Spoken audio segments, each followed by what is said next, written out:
It's a blue morning show where the vibes are flowing, so fresh, so low. Everything's about Chelsea, feel like pride. We're repping our team, standing side by side. Win or lose, we carry that blue. Cause Chelsea, see Chelsea, it's all true. All them a cheer, them a cheer. Cheer, cheer, cheer, loud, loud, loud, no. All them a cheer, them a cheer. Cheer, cheer, cheer, cheer, loud as the crowd.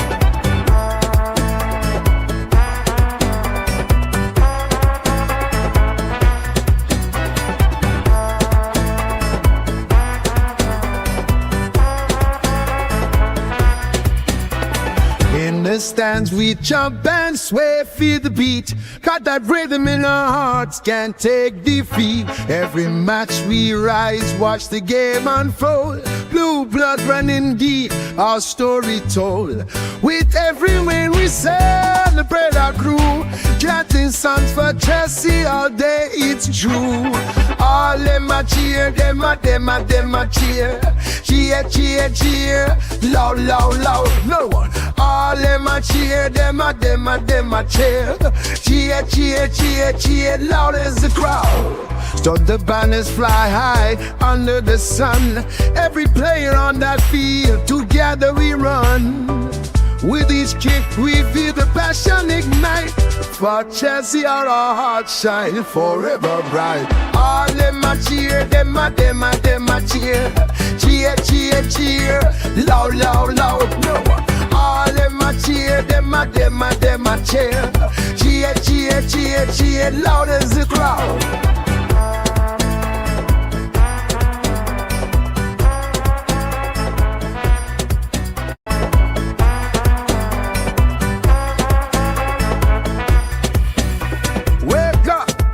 It's a blue morning show where the vibes are flowing, so fresh, so low.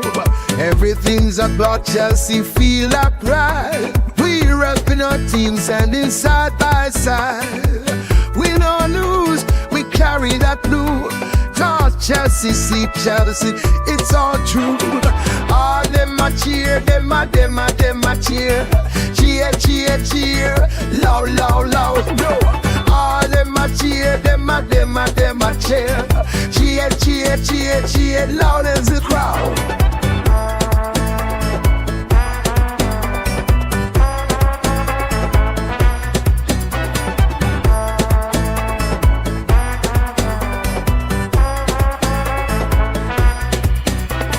In the stands we jump and sway, feel the beat. Got that rhythm in our hearts, can't take defeat. Every match we rise, watch the game unfold. Blue blood running deep, our story told. With every win we celebrate our crew. Chanting songs for Chelsea all day, it's true. All them a cheer, them a cheer. Cheer, cheer, cheer, loud, loud, loud, no one. All them a cheer, them a cheer.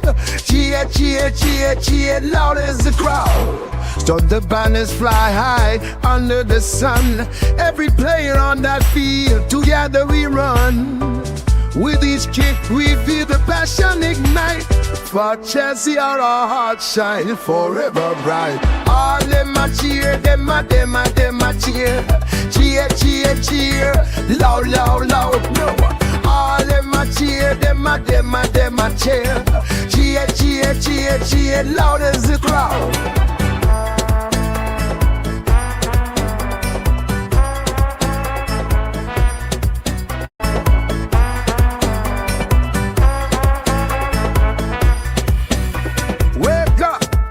It's a blue morning show where the vibes are flowing, so fresh, so low.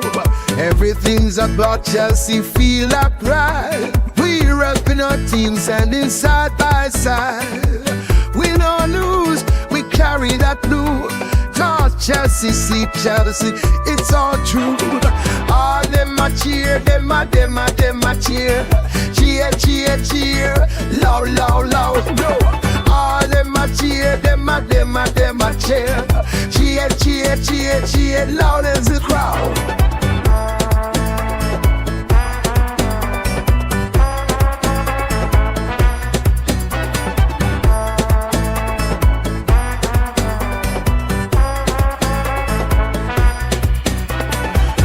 the stands we jump and sway, feel the beat. Got that rhythm in our hearts, can't take defeat. Every match we rise, watch the game unfold. Blue blood running deep, our story told. With every win we celebrate our crew. Chanting songs for Chelsea all day, it's true. All them a cheer, them a cheer. Cheer, cheer, cheer, loud, loud, loud, no one. All them a cheer, them a cheer. Cheer, cheer, cheer, cheer, loud as the crowd. So the banners fly high under the sun. Every player on that field, together we run. With each kick we feel the passion ignite. For Chelsea our hearts shine forever bright. All them a cheer, them a cheer. Cheer, cheer, cheer, loud, loud, loud, no one. All them a cheer, them a cheer. Cheer, cheer, cheer, cheer, loud as the crowd.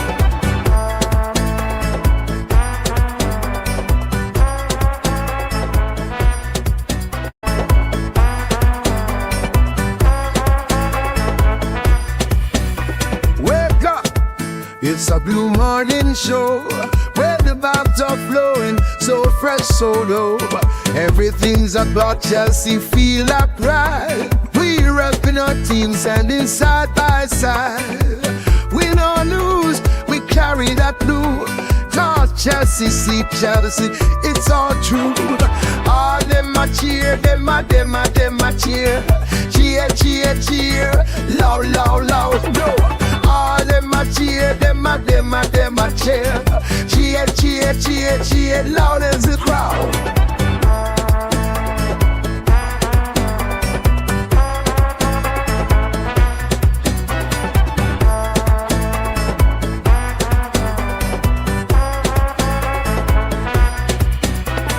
In the stands we jump and sway, feel the beat. Got that rhythm in our hearts, can't take defeat. Every match we rise, watch the game unfold. Blue blood running deep, our story told. With every win we celebrate our crew. Chanting songs for Chelsea all day, it's true. All them a cheer, them a cheer. Cheer, cheer, cheer, loud, loud, loud, no one. All them a cheer, them a cheer. Cheer, cheer, cheer, cheer, loud as the crowd. So the banners fly high under the sun. Every player on that field, together we run. With each kick we feel the passion ignite. For Chelsea our hearts shine forever bright. All them a cheer, them a cheer. Cheer, cheer, cheer, loud, loud, loud, no one. All them a cheer, them a cheer. Cheer, cheer, cheer, cheer, loud as the crowd.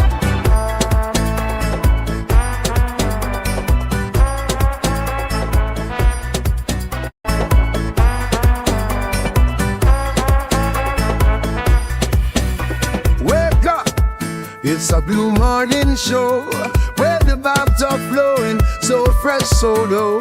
Everything's about Chelsea, feel like pride. We repping our team, standing side by side. Win or lose, we carry that blue. Cause Chelsea, see Chelsea, it's all true. All them a cheer, them a cheer.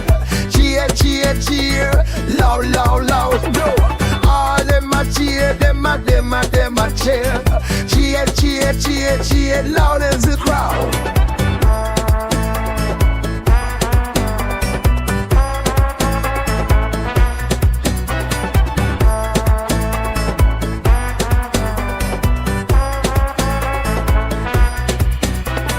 In the stands we jump and sway, feel the beat. Got that rhythm in our hearts, can't take defeat. Every match we rise, watch the game unfold. Blue blue blood running deep, our story told. With every win we celebrate our crew, chanting songs for Chelsea all day, it's true. All them a cheer, them a cheer. Cheer, cheer, cheer, loud, loud, loud, no one. All them a cheer, them a cheer. Cheer, cheer, cheer, cheer, loud as the crowd. So the banners fly high under the sun. Every player on that field, together we run. With each kick we feel the passion ignite. For Chelsea our hearts shine forever bright. All them a cheer, them a cheer. Cheer, cheer, cheer.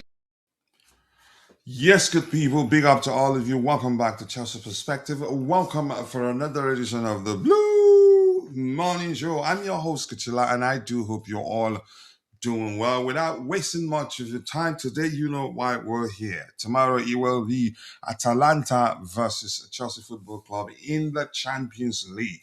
And Moises Caicedo will be part of the lineup, definitely. And here's the thing.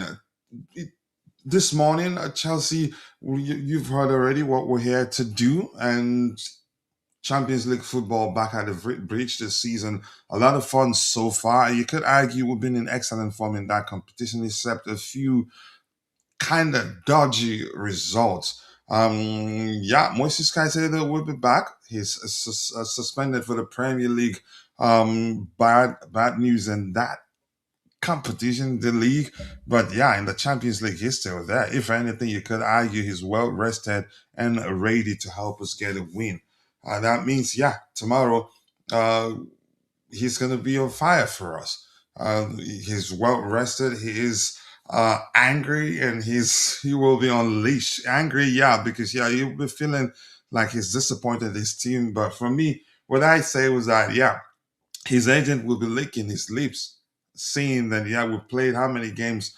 We didn't lose all the games we played without him, but we haven't won any.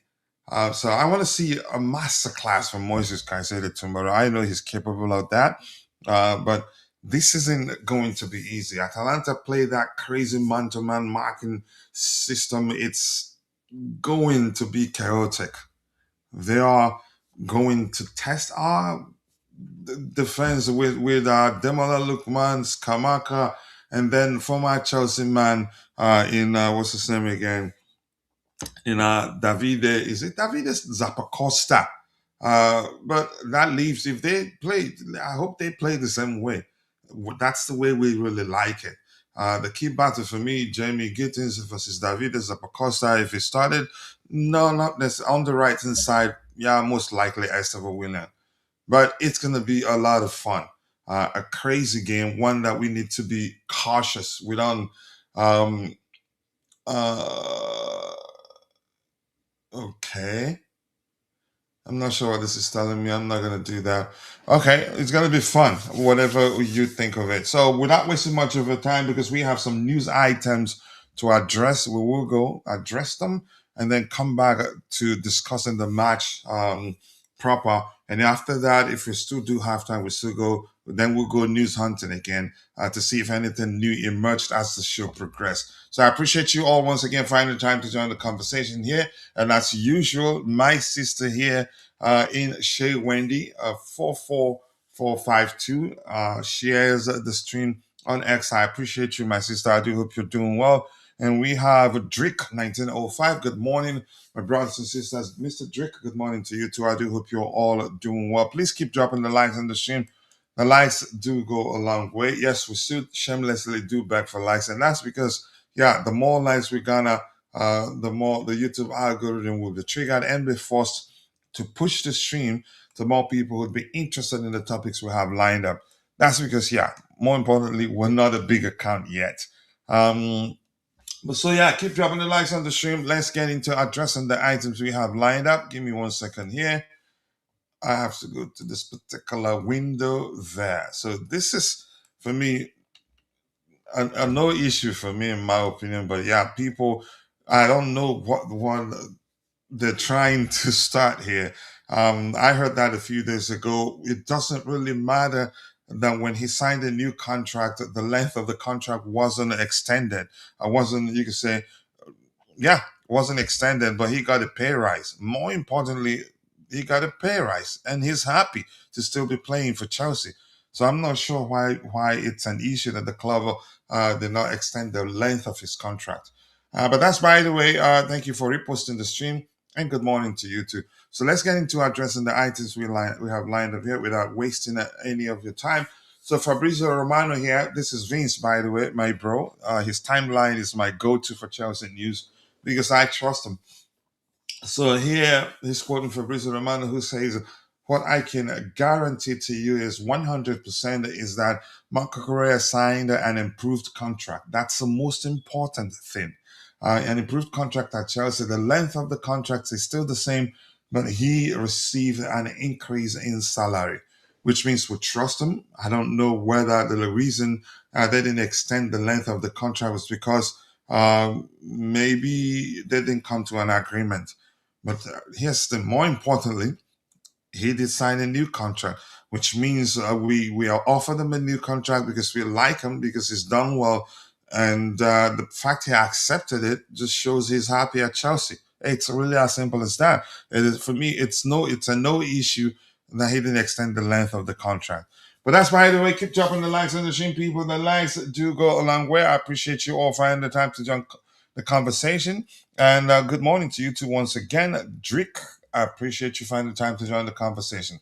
So let's see, what next do we have here? I don't think, yeah, let's see what some Chelsea fans, 1, 2, 3 fans, what they have to say.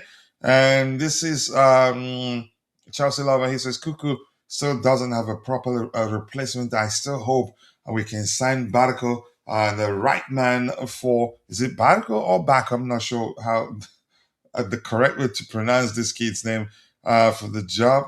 Best left back in the world. Good. I hope he stays. So we're losing him in a few years. Yeah, no player stays at one club forever.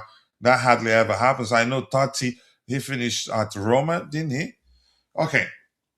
Now, this isn't good news. This one, uh, yeah, Brooke, he could say has led to a lot of people slating the player and calling him all sorts of names, or maybe debating whether he's good enough for Chelsea or not. For me, whether he's good enough for Chelsea or not for anybody, I don't think it's enough sample size just yet to judge him. But that's by the way. This is Michael. Is it Mr. Chelsea lad says? Major breaking news. Liam Delap is set to be out for an unspecified period, potentially 6 to 8 weeks, based on initial assessment of a suspected shoulder dislocation. Following the shoulder injury he suffered in Chelsea's 0-0 draw against Bournemouth on Sunday, December 6, 2025, Chelsea manager Enzo Maresca described the injury as quite bad. Nothing noting it comes after the lapse earlier 2 months hamstring absence early in the season. These are also some of the reasons why one shouldn't just conclude that he's not good enough for Chelsea, because yeah, he hasn't had good enough opportunities to play and show what he's capable of doing. Down mainly because yeah, he's not stayed fit since joining Chelsea. Chelsea manager Enzo Maresca described the injury as quite bad, noting it comes after the lapse earlier 2 months hamstring absence earlier in the season. These are the games he's likely to miss during this time frame. And I would just read through the comment, or maybe the report, if you want to call it that, and let you know why I'm actually not that concerned. He won't miss the Atalanta game, certainly, Everton game, Cardiff, Newcastle, Aston Villa, Bournemouth, Man City, Fulham, FA Cup round 3, Carabao Cup semi-finals if you beat Cardiff, Brentford, Paphos, Crystal Palace, Napoli, West Ham. A huge blow for Chelsea. I wouldn't say that. As much as I'm one of those that thinks he's a good player. Something I want to say. This is not me saying we can do without him. I mean, I can say that and still be right. The truth remains, given the way the manager likes to approach the game, you could argue we don't necessarily need a traditional number 9. If we're going to play with a number 9, again, let me just say, of late, look at the games we've played with number 9s. I'd argue that, yeah, we've actually played better without number 9s. Correct me if I'm wrong. You could argue that's down to the fact that the manager, he almost always plays with a fluid approach. Yeah, which is why, again, I've told people, even if we signed Osimhen or the best striker in the world, we don't play with an approach where at the end of the season the striker will have tons of goals. If anything, the way the manager plays, if you get to understand the way he plays, then you're probably integrated into his squad or team. You probably start seeing a balance of goals and assists. Some seasons he would tilt towards one, and because the manager's approach mainly. You're number 9, but he doesn't approach the game in a manner where every time we get to the final third, we channel all our goal scoring opportunities through a single individual. So, but that's by the way. Let's see what people has to say below that report. Anything? He wasn't crucial, but it does put other boys at risk of getting injured, whilst they pick up the slack. I'm not sure how else to say, and you guys know who's saying this. Even I get it. Even if he wasn't crucial, the truth remains having him adds to the squad depth, quality. He's a good player, irrespective of what you think of him. And by the way, he's just 22. Yeah. But unfortunately, here's the thing. Something else I want to say. We're all entitled to our respective opinions. He wasn't my first choice, even at the time. That wasn't because he's not a good player. Just because I believed at the time that other options are better. Now he's at Chelsea. I support him wholeheartedly. Not again knowing that he's a good player, knowing that. And given the fact that he's now a Chelsea player, and it's my responsibility to support him. But that's by the way. Let's see, what else do we have here? Keep dropping the likes on the stream, people. The likes do go a long way. We have 4 likes. We should be doing a lot better than that. We still have 12 people following the show on YouTube. If 5 of you like the video, would have at least 6 likes. So let's see. Rich Moneymakers here says, "Hi, coach. I am he's losing his patience. In the meeting last weekend, all our stupid directors are happy, bringing in more kids. I repeat, we need experienced defenders. I have been told Correa isn't untouchable. Pedro Neto is safe. We are acting like wolves. We need more more experienced players, not kids." Let me tell you this. You remember when you talked about Pedro Neto, I told you he's not going anywhere. And I did mention the report out that revealed to the public or Chelsea fans that there were actually clubs interested in signing Pedro Neto during the last summer transfer window, and the club said no, we don't want to sell him. So the same way I'm telling you now that you see what you're hearing about Correa, it's just absolute nonsense. I respect you, but here's the thing. I'm just saying, you're entitled to your opinion. I'm entitled to my opinion. And in my opinion, I'd say no. I think they probably started pushing that narrative because they've heard that he signed a new contract, but the club did not extend the length of his current contract. Who cares? More importantly, the club, Chelsea are happy enough with him that they offered him a new contract. It doesn't really matter whether they extended the length of the contract or not. Maybe that could still happen. Maybe they decided to give him a new contract to make him happy enough to stay. And maybe they have an agreement. Okay, we can decide to extend the length, but right now we're happy to offer you a pay rise. It doesn't really matter. More importantly, they were able to convince him to sign a new contract. Okay? But nice to see you, my bro. We lack a striker, Skachila. I'm not too concerned. And I'm going to say this again. If you just take your time, look at the games we played with that traditional number 9s. Let me use a more specific term there. You could see that actually we did well better in those games that once we had a number 9 on the pitch. Usually number 9s come across as useless. And you could argue, in my opinion, from my observation, I'd argue it comes down to the way the manager likes to approach the game. Almost always a fluid approach where the number 9 isn't just expected to go stay in the box, remain static there, wait for the crosses to come in either on the carpet or in the air. You're expected in some cases to drop deep, majority of the times to drop deep, participate in the play, or create chances for your teammates. So that's why you see the goals are coming from, you can say, plenty of departments on the pitch, not just mainly the number 9. And I like it because if we play in a manner where every time we get to the final third, we try to channel all our goal scoring opportunities through a single individual, that could lead, you say, to sort of issue where if the opposing team find a way to neutralize our number 9, then we struggle to find goals from other areas. So that's not to say we don't need a number 9. We need it. It will help us mix things up a bit. So I'm not too concerned. I'd rather we sign a defender right now than being concerned about number 9. I think Moggi he will do a good enough job. Maresca likes the way he presses, which is you could say a critical aspect of the manager's preferred approach to football. So now keep dropping the likes on the stream, people. The likes do go a long way. I appreciate you all finding the time to join the conversation this particular morning. What else do we have here? Abe, nice to see you. Abe, I do hope you're doing well. If we can sign Poch, we can sign top managers. Chelsea need a top manager, in your opinion. So what we have, I'm guessing top opposite the top bottom. You think we have a bottom manager? Okay, you're entitled to opinion, and I'm entitled to my opinion. And here's what I'm going to say to you, bro. We're actually lucky to have Enzo Maresca.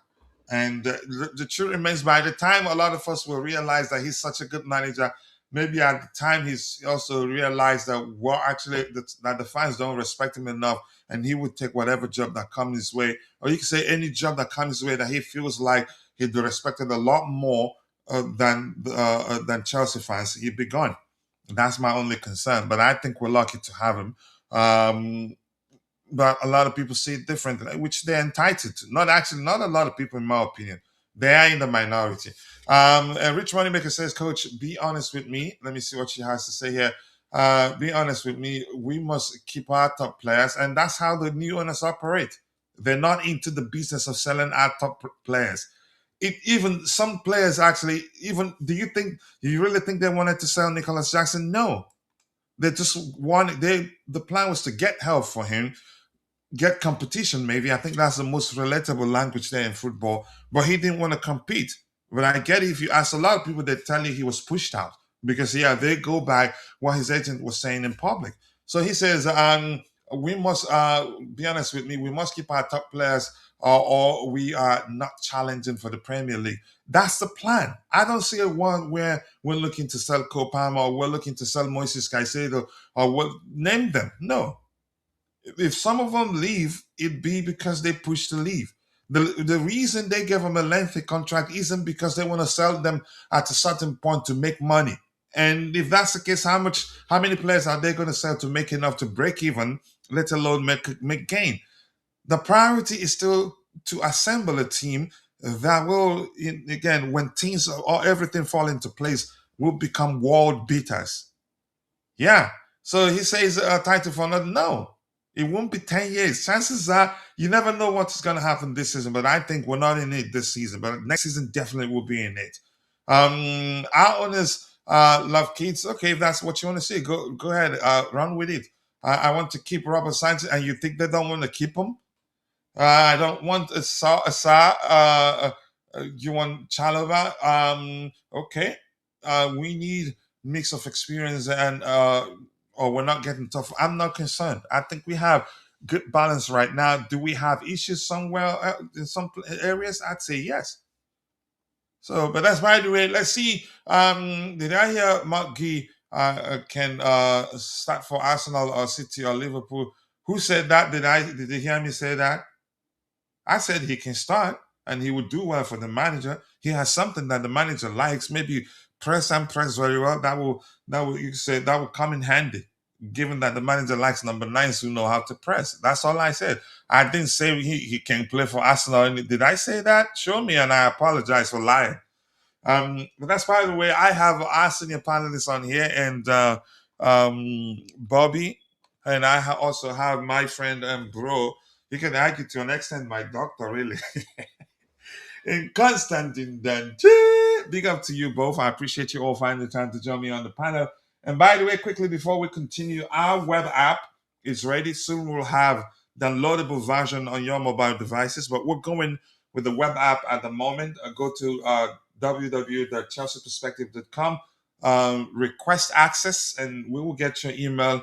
We want to make sure you're a Chelsea fan. Then yeah, we'll add you.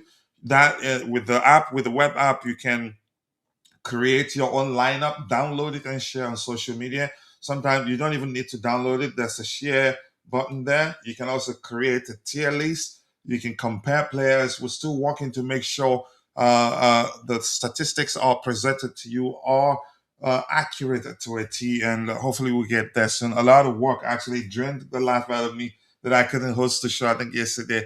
But that's by the way, Dante, thank you for finding the time to join me on the panel. I do hope you're doing well. What have I covered here? I don't think I've covered much. Talked about this one here, Marco Correa, that he signed. He just signed an improved contract. No extension for me. That's not an issue. It doesn't really matter. The good thing is that he agreed to sign a new contract, which means he's not looking to leave. And chances are, you could say we might decide to extend the length of his current contract. But I don't know why people see it as an issue that yeah they didn't extend the length of his contract. It doesn't matter. He's happy, really. More importantly, but let's hear you, Dante. Yeah, big up, coach. Yeah. Bobby, everyone in the chat as well.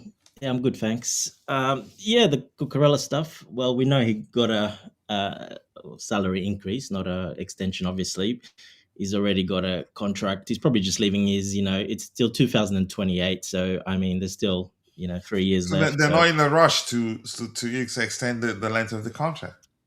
well, probably not needed. He's gonna be pushing that 30 years of age at that time, and I think Cucurella will see how he is. He might want to go back.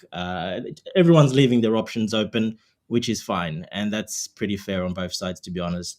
He gets a raise, don't sign an extension, just leaves a lot of more options open for everyone, just in case, or if circumstances change. So it's fine. We still got him for the next 3 years. So Yeah, yeah. and you can see how they're exploiting the fact that they didn't he didn't sign an extension. Now they started saying that he's not on the untouchable list. Who told you that an untouchable list exists? Actually, I think that's someone. Probably a journalist sat back and thought, yeah, and realized if you put it out there, people will Mhm. suck up to it. Just mentioning names that if you ask even an average Chelsea fan, he'd tell you, yeah, that player is untouchable. Yeah, of course. Like I said, his contract runs till he's 30 years old. So, it gets a bit dicey, especially how he plays. Yeah. Depends where we are and what we're doing as well, obviously. What we're doing in 2 years' time. Are we competing for titles? Well, then he stays most likely. We win it this year, win it next year, win it the next year. Well, he probably leaves anyway because he's won and he can go either way. So, yeah, look, the way he plays, 30 years old plus, well, it's a bit harder to do what he does like that at 30 years old. Right now is in his peak, so he can do that no problem for pretty much that another 3 years. He can do it no problems. Yeah, Bobby, big up to you. Your thoughts. Again, if they don't talk about Chelsea, they don't get the clicks. And this time, they realize that Cucurella he got a pay rise, but didn't get an extension. And all of a sudden, they telling the world that he's not on Chelsea's untouchable list. And some Chelsea fans are sucking up to it and complaining. Really, I don't understand how they reason. But let's hear you, Bobby. Yeah, big up, guys. Big up. We had this conversation way back then when people were saying, "Oh, he's going to leave," and When this I and was that. And concerned, but I didn't say specifically he was going to leave. Other people were saying he was going to leave, but go ahead. yeah, I mean, it is just that he's got an incentive not to move anywhere for the next 3 years, and we take it from there. I don't know. There is a thirst to always want to create a Chelsea player panic. Mm, A lot of false narratives, a lot of lies focused on this club.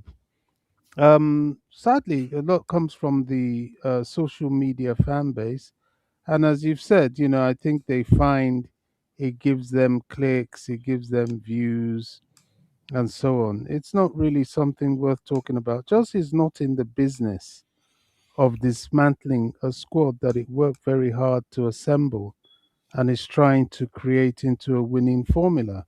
mm-hmm, It has never been in that business, even before the Abramovich time. Even the times when the club was in the doldrums. I can go way, way, way back to when the club had an 18-year-old captain, because we've always built from youth.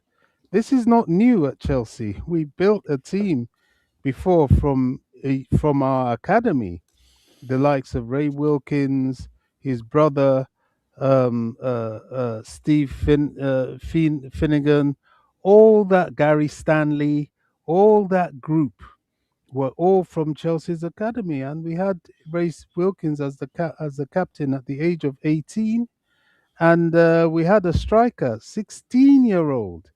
Um, oh gosh, I've forgotten his name. Used to be on Chelsea TV. Anyway, it'll come to me. So this is not new.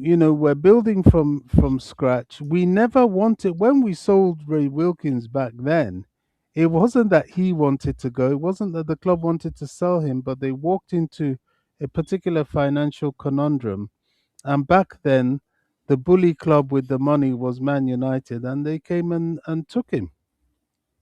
But that's not the Chelsea way. Never has been, never will be. So Marco Corella, it's common sense. He's secure for the next 3 years or so. He's not somebody. It's going to be like Aspie. They'll let him run down his contract and give him the privilege of moving on or staying, depending on what he wants to do. So I don't, all these things. It's not really. It's just rubbish to me. So look at the stuff they're trying with. They're trying to target. What's his name now? What's our left our winger? which one? Pedro Neto. Oh It's yeah, yeah, yeah. nonsense. Even Absolute even nonsense. Rich Money Mecca himself has come around because he was one of those that brought it to our attention. Well, Yeah, what the fans believe was going to happen, and I told him, "How does that make?" I asked him the question, "How does that make sense?" Immediately it's after the club nonsense. released a statement or a brief, that what they call a brief, and saying, letting people know that there were clubs interested in signing him summer transfer window, and we said no, we don't want to sell him. Well, Go ahead, Bobby. clubs are always going to be interested in signing one player or other. It's Chelsea have a wonderful squad of talent, and people will look. But you can look, but that doesn't mean to say that you're going to touch. Chelsea is not an unattractive prospect. It's not a place that players would not want to go and play their football. So that's not happening. What does concern me with the squad is the striker situation. As I said way back then in the summer, when all this talk of Jackson was going on and people were saying, "Oh, we don't need Nicholas Jackson," I said categorically, "Yes, we do." I think the Jackson situation wasn't handled well. I don't know what happened. I don't like his ego. I don't like his overinflated opinion of his ability. I think that's all faulty. But I think it could have been managed better. He could have been shown that, look, you're still a valuable member of the squad. You will be played, but we want to rotate our strikers. I don't know if that would have worked. I can't say that for sure, but I think it would have been a better way of handling it, because as it is now, we don't have Delap for 6 to 8 weeks with the usual Chelsea injury nonsense. We've got Jao Pedro looking like he does need the rotation. He needs it. And Mark Gui, well, it's left to be seen he can do. I hope he takes his chance, because the last time he had this big opportunity, he went and got injured as well. But is Mark Gui good enough? Well, time will tell. Time will tell. But it's the striking situation. We need finishers. Um, Cole Palmer still coming back from injury. Uh, uh, People talk a lot about Garnacho, because he runs up and down. Sometimes he looks effective. Most of the time, he's not. And Gittens is like Bambi on ice. He's still raw, still developing, and not effective. So we really do have a problem right now. The only solid winger we have is Pedro Neto, in my opinion. These others are very, either they're raw and developing, or they're just not quite going to cut the gravy. So that'll be interesting. I hope we're able to bring this guy from Strasbourg in January. Bring him earlier than the summer. But from what we know, when Chelsea actually set out a marker for the project, they stick to it. So I can see that maybe we're going to have to limp through the December to January period again, with some deficiencies in playing staff, certainly in the striking department. All right, thank you so much, Bobby, for that contribution. Let's see what else do we have here. Enrich Moneymakers and Mr. Killshots is saying, World Cup next year. If we need a left back, we can look. In your opinion, Rich Moneymaker says some good news. Reece James will be offered a new contract. I don't trust the Aussies with our defenders. We need a So, Premier League sorry to ready-made. Hold sorry on, to interject. We need Premier League ready-made players. No more adapting nonsense. Gittins was a downgrade from Nani. Okay, if that's how you want to see, but we'll figure it out. That's true. That's very true. From rich moneymakers, Coach. I just Not need true. to Not true. say this one thing quickly. Um, uh, Hato, Jarrell Hato, it's giving me concerns, because yes, it is true. Gittens was an almighty downgrade from Noni. It's He's not. got We 5 assists already, as we much as Bobby, Madueke had he's his own not. we season. Even at Chelsea now, he's we done better than Onimadeke. Exactly. we He's already got five developed. assists. How's Well, he an let me upgrade? finish. No, Let me no. make my He's point actually been before one I'm of our attacked. best players in terms of goal output. Let, Why are let me people not make paying my attention to numbers and let just me judge make players? Even eye let me make tests my show, point.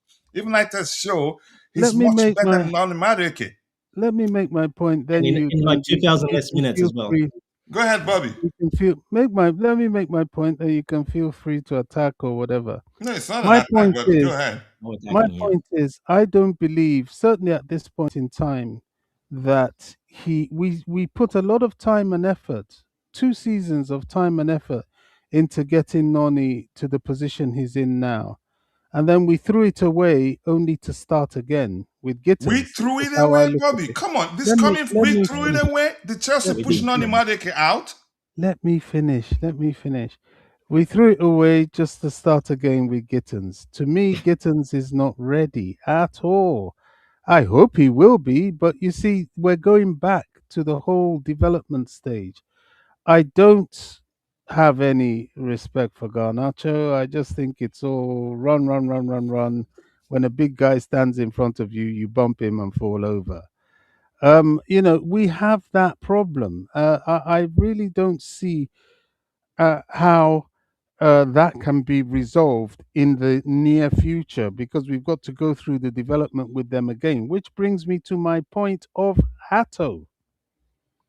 That gives me huge concerns, because, as I said in your last stream, when of all the new players that have come to Chelsea, he, despite the price tag, has been shown the least level of confidence.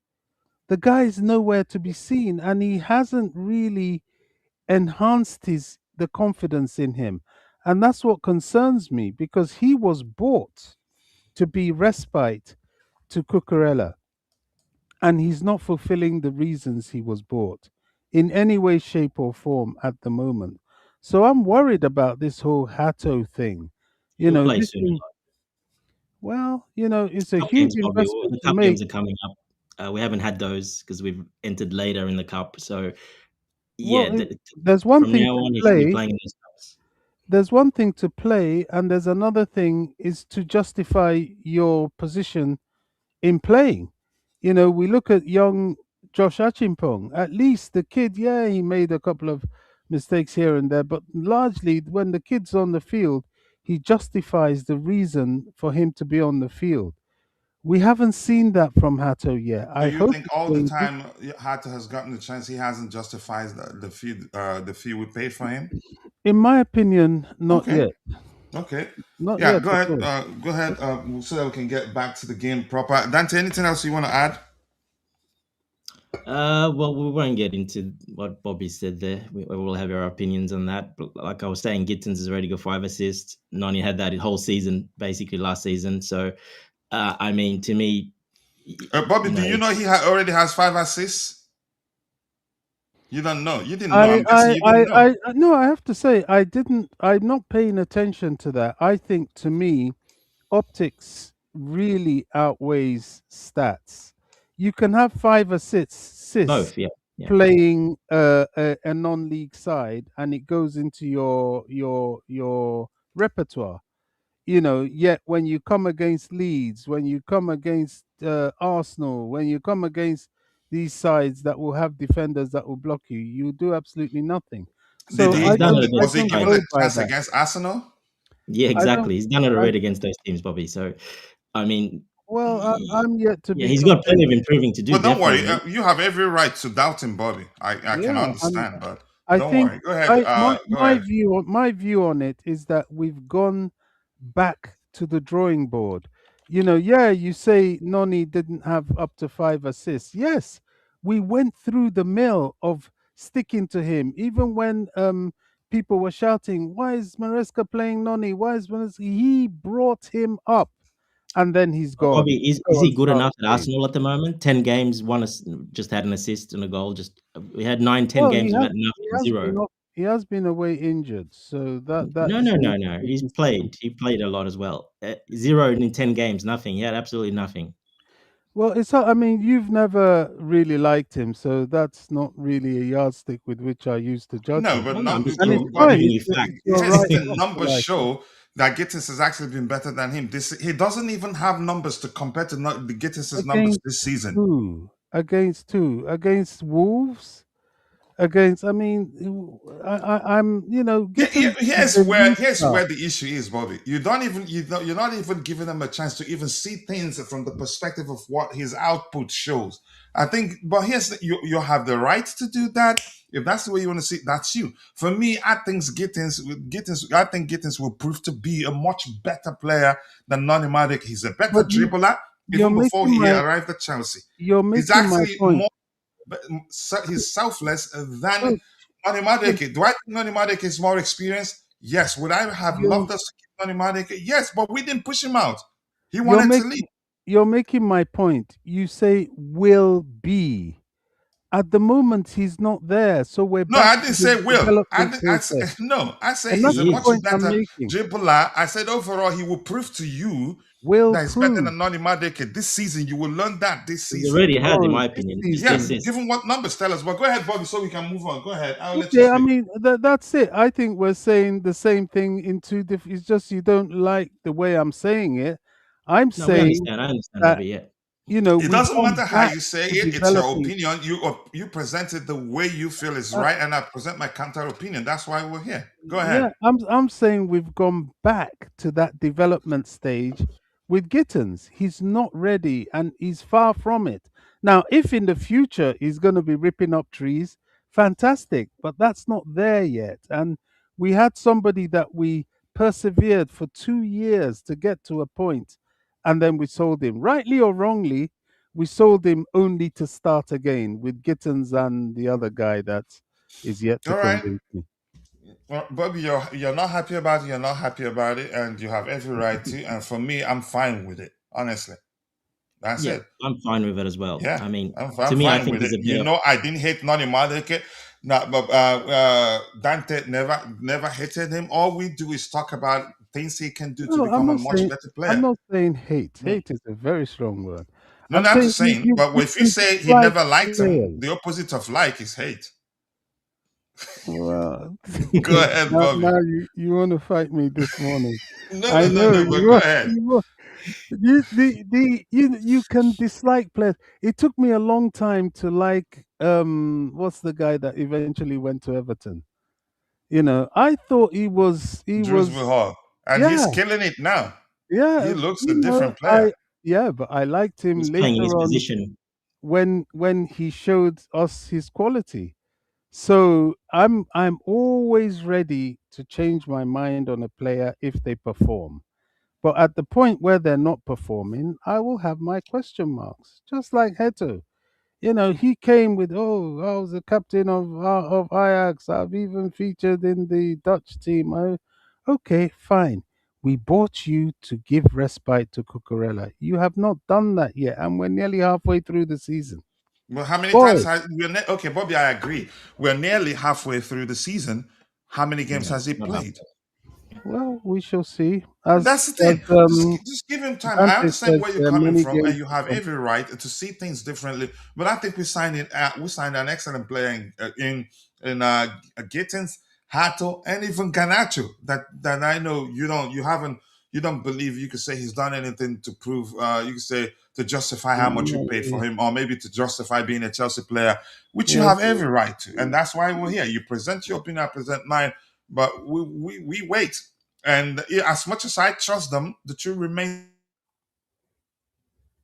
there's a chance not all of them will thrive at Chelsea. But right now, I think it's just too early to start saying one player or the other, yeah, not good enough for Chelsea or that. But yeah, you have every right to see it the way you see it. And Rich Maker said, find somebody that understands we got to stop being potentially team. Gittins before we signed him, you could say we just the potential being used is because he's still very young. He proved himself in the Champions League. And even at Chelsea, I think he's won one more Champions. He's won man of the match at Chelsea in the Champions League too, right? no. I think, yeah, he did. Yeah, I'm Yeah, pretty he sure. did. And was Against it who? against Ajax or so? So before he came to Chelsea, he's proved himself at the highest level, Champions League. Yeah, not just in a single game, multiple games. So I think the way we see a lot of us, because we use age and experience interchangeably, we don't know that some of our players are actually experienced. But he's not the most experienced, though. I have to be honest. There is he a good player, an excellent player, and if I have to choose between him and Nani Madueke, I'll choose him over Nani Madueke anytime, any day. Except if my priority is to go for an experienced player, then I'll go for Madueke. But I don't see that even happening. When No, we it's were not going to happen. considering him or the Ghanaian Spanish kid in Nico Williams, I wanted him over Nico Williams. Even though Nico Williams, he'd already won the European trophy at the time. You can say he's been there, Wow, more that's experience of the two players, played a lot high more games praise than him. indeed. But yeah, I know Gittins. I test to show he's a much better dribbler in my opinion, and then numbers prove it too. He finished that particular season in the 99 percentile in terms of successful dribbles. That's not something that happens by mistake. It's in him, and he's showing it at Chelsea. He can shoot with either his left foot or right foot strongly. So and the truth remains, even let's say, yeah, we want if we want I'm not going I've gonna be I'm not screaming we want more experience because I can't change the model. And already we have experienced players. Are they all equally experienced? No, some still need a lot more game time to when you look at them, you just go, yeah, he's experienced enough. But I think we have a good squad. Just let them all stay fit. But That's yeah, the big you're one. entitled to your opinion. I'm entitled to mine. Rich Money Makers is happy The with you. He said, Dewsbury Hall should have kept. Look at him now. You were probably one of those calling to him to be sold, or maybe screaming he's not good enough for Chelsea. You, Rich Money Makers. This particular kid I certainly hoping to did. push out Neto. I am fed up. Who told you he's hoping to push up Neto? That's the question I want to ask you, rich money makers. You're the one thinking the reason we're bringing him is for him to push out Neto. Can we stop doing that? Has Esther William has he pushed out Neto? I want to hear that. He No, hasn't he pushed hasn't. out anybody. He gets to play when it's turn, or Maybe when the manager Madueke thinks he'd saw be him the and he most ran effective away. player That's against a different. particular opponent. So can we stop staring up pins and then being the one to you say step aside and say, "Hey, what's going on here?" Go ahead, Dante. I'm Go. saying, probably Madueke did see Estevao though, so he probably ran away in that That case. was But one of my theories though. He didn't Yeah. feel like he can compete because we were still at the Club World Cup when Arsenal called him. He accepted, and probably the reason he didn't play again was because he made it clear to the club, he wants to join Arsenal. So they decided, okay, you're not going to be part of the competition. and he And saw him at the Club if World it Cup. wasn't the fact that we realized early on that Maresca actually lost Noni Madueke, that even when he's SHIT on the pitch, Yep, prime example, the final against Betis. He'd finish games and we would be fuming and we wouldn't want to see him on the pitch in the next game and boom, Maresca fields him.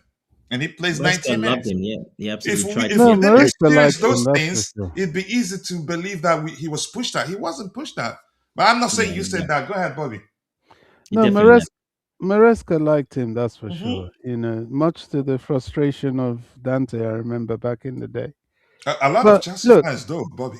look, I am hopeful that what you say will happen. I love hearing you make the case for your clients, Jamie Gittens, and I'm hopeful that that's what happens. I'm just saying that for this minute, he is far from that finished article Oh, that of course he's not. Yeah. that you are saying he is. So let's see. Let's see. Look, all I want is for the club to do well, for the players to succeed. To be No, honest, I do understand that, Bobby. Remember, um, no fight here. We just, no, you yeah, no. love fighting. You have to have a fight on your program.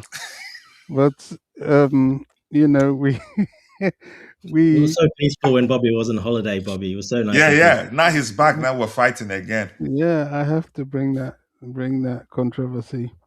But yeah, I mean, look, let's wait and see what happens. It is what it is. It's not going to change. In fact, I don't see us doing any business this January.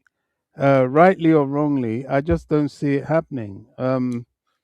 So yeah, let's see. The sooner they can develop, the better, and the sooner my friend Mr. Hato starts showing us that he is actually worth it, the better. Because I want to see Cucurella being able to be given a rest. This guy hasn't stopped playing all season. 2 games, 3 games a season. Fortunately, he's like Aspilicueta. He gives you at least a 7 out of 10 every game. But you've got to rest the guy. If not, Because once such player breaks down, usually it's difficult to yeah. come back from it. My point I think exactly. last game we saw that. I think we saw that last game got to him a bit. He was a bit. He wasn't himself. He wasn't running like he used to. So I could actually see there's a bit of fatigue there. Hmm. Yeah. I didn't pay attention to that, and usually that could lead to impaired judgment, and then making silly mistakes, fouls, getting a red card, and all that. Yeah, no, Um, he didn't. It's just he didn't make those no, I'm runs just saying forward as that could much. lead Yeah, to. yeah. But yeah, I'm happy. This one here, here's why I'm gonna say this, Dante. You coming, Bobby coming. I want us to get to the game as soon as possible. The Atalanta versus Chelsea Champions League match preview proper. Here's what I want to say now. The reason I'm not that concerned about us losing the lab, but here's the thing: if it's fit, I'd be happier. Why? Because we'd have a lot more depth and it's a variety, and then the manager will have the luxury of choosing players based on the opposition. But here's the thing: the truth remains, we don't play I think it'd be correct to say we don't play in a traditional manner or the old ways where the plan is always to, once the moment we get close to the final third, put the ball in the box and let the aim be, you can say where the aim will almost always be to channel all our goal scoring chances through a single individual, a traditional number 9. We don't play like that. So which has led to me saying at the start of the show that I'm really not concerned that we've lost the lap. And yes, I understand if it's available for selection, it makes it stronger. But we don't play in a, you can say we seem to play a lot better whenever we don't have any of our so-called number nines on the pitch. Honestly, we've been better of playing with NATO as a number nine, in a more, you can say, when we have all the players out there, if they're all properly equipped to play in a fluid manner, we've done better than having the lap on the pitch, even João Pedro. That's not to say we should stop playing with them. They have their benefits. But Dante, let's hear you. Looks the overall point Yeah. is that we've looked like we're better at playing without the traditional number nine or anybody that operates as one. But let's hear you. Yeah, look, well, we haven't really seen it too much because obviously he only played a little bit and got injured again. So, look, he last game he got much better. He was holding the balls up. A lot of the long balls that Sanchez was putting on purpose out to the right hand side for him, and he brought down nearly all of those balls. And we kept possession that way. So in that sense, it was important. He did some really good turns.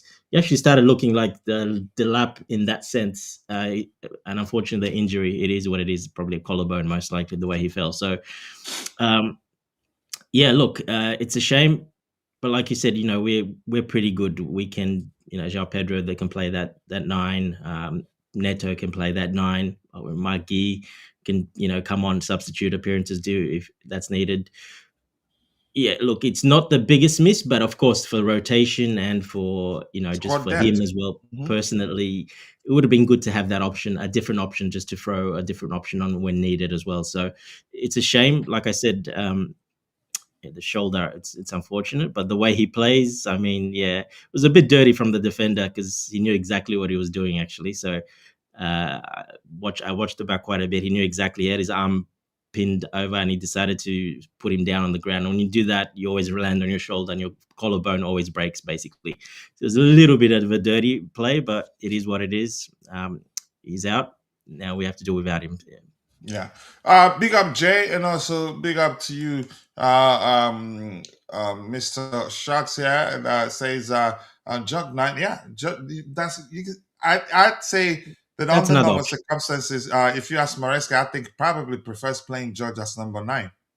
And that's another option just because he's out. We saw him Not when he because was of out. his build Yeah. or anything, but because he's played there before also, and Maresca prefers you can say fluid approach, and with George he gets that 100%. But go ahead, Dante, before we go to Body. Yeah, Tony won't like to hear that, but this might get more game time for George again. But we'll see if he might leave in January as well. We don't know, but I this think he lives in January. Yeah, because he hasn't played as much. Yeah, Coming up remember the this only month. reason he didn't leave was that the deals we were, you can say just one that we knew of did fall through, right? Yeah, correct. And he was playing quite a lot, and then the last month now he hasn't played coming up to January. So that probably tells you a lot there. He's But definitely you never leaving. know. They might convince him and they might talk to him that he's going to get a lot of game time with the lap out and he might stay. You never know. So that's just another option. Okay, yeah. Let me not doubt you, but yeah, because I've seen something that I thought be difficult. You said they have a way of convincing these players, but in George's case, I'd actually bet on it. He's definitely leaving, honestly. And you did say it Looking that yourself. way, yes. How many games has he played for a while now? Yeah, it's looking that way. Yes. Yeah. Since Guy came back, Guy's been the preferred option. So, yeah, the last month, like I said. So, but I'm just throwing it out there. You never know, if they promise him something, more game time. If they know something about the lap that he might be out a little bit longer, well, then maybe they look to try to convince him to stay, that he will be getting game time, a lot more game time. So, do you see a world where they, you say, call on MLR earlier than scheduled, like bring him back in January rather than the summer? No, I don't. No, I don't Because see that that happening. would strain the relationship between the two clubs, irrespective of whether they're sister clubs. And now Correct. there's still, you could say, considerable measure of independence. Exactly like Santos. He was there. He was going to come back. He was the captain as well, acting captain, because the captain was injured as well. So, and he stayed. It was exactly the same situation, and there was a lot of uproar if he does moves, and it didn't happen. I think for Mega, it's the same. He should stay. He's the captain. The first they're in Europe, play the European season, play European games, continue to improve, get stronger, get better. Yeah, and I think he should definitely stay for the relationship, but just for the player. And yeah, I think he should stay. But look, you never know. It's business. You never know. But most likely he will stay. Yeah. Yeah, Houston, except if they decide, yeah, you can go now. We don't want you to finish the season with us. Remember, they suspended him for something he had said about the club. I think it has to do with the size of the club, But No, no, no, no. So let me clear up what he said. He yeah, did what an did he say? interview. He did an interview, and he talked about when he first signed with the club, like two and a half seasons, two and a half seasons ago, when they told him, Strasbourg want to sign you, and he's like, he thought Strasbourg was in Germany, not France, and he said, in Germany, and this is why they suspended him. He said that in an interview, but this was 2 years ago, and they saw that, and that now they suspended him over that, which is pretty silly in my opinion. It's really, really silly. He's a Very young, silly. he was a young kid. Strasbourg, yeah, it's not a Who big knew club. nothing about the word, you could argue. It sounds German. It sounds very German, and it is on the It border does. with The Germany. bug area, even the Strass area aspect of it.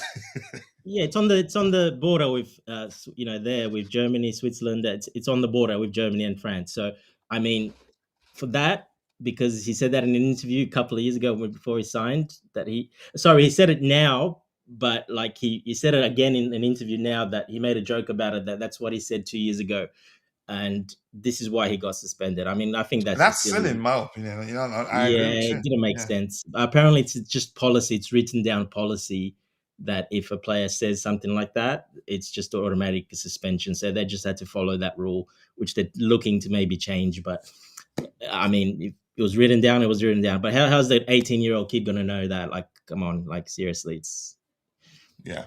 All right, Bobby. Let's say your thoughts on Liam Delap's. You said I think you already alluded to that when you spoke, but you can still, if you have anything else to add to that, go ahead. Um, you mean on his injury? Yeah, if you want. Yeah, he'll be out for 6 to 8 weeks, To 8 weeks. and it will miss at the Atalanta game, of course. That's tomorrow. Everton, Cardiff, Newcastle. Is that a lot? Doesn't that look like, but a lot of games to miss? well, yeah, because we got a lot of games in It is a December. lot Yeah. of games to Yeah, miss. and okay, the games are coming in thick and fast this time. Yeah, within every 3 days. Yeah, so it makes sense now. Go ahead, Bobby. It is a lot of games to miss. And he was slowly getting back to match fitness. And I agree. I didn't want to put too much attention on it, but it was a let me say assisted injury. Um, we come across this a lot against Chelsea players. I don't know whether it's because they are so young that they don't quite know how to avert it or to play the dark arts side of the game properly. But yeah, we're going to miss him. He's an alternative. He's a difference. And yes, we say yeah we play the false nine quite often with Neto and so on and so forth. But it's not something you can apply in every game.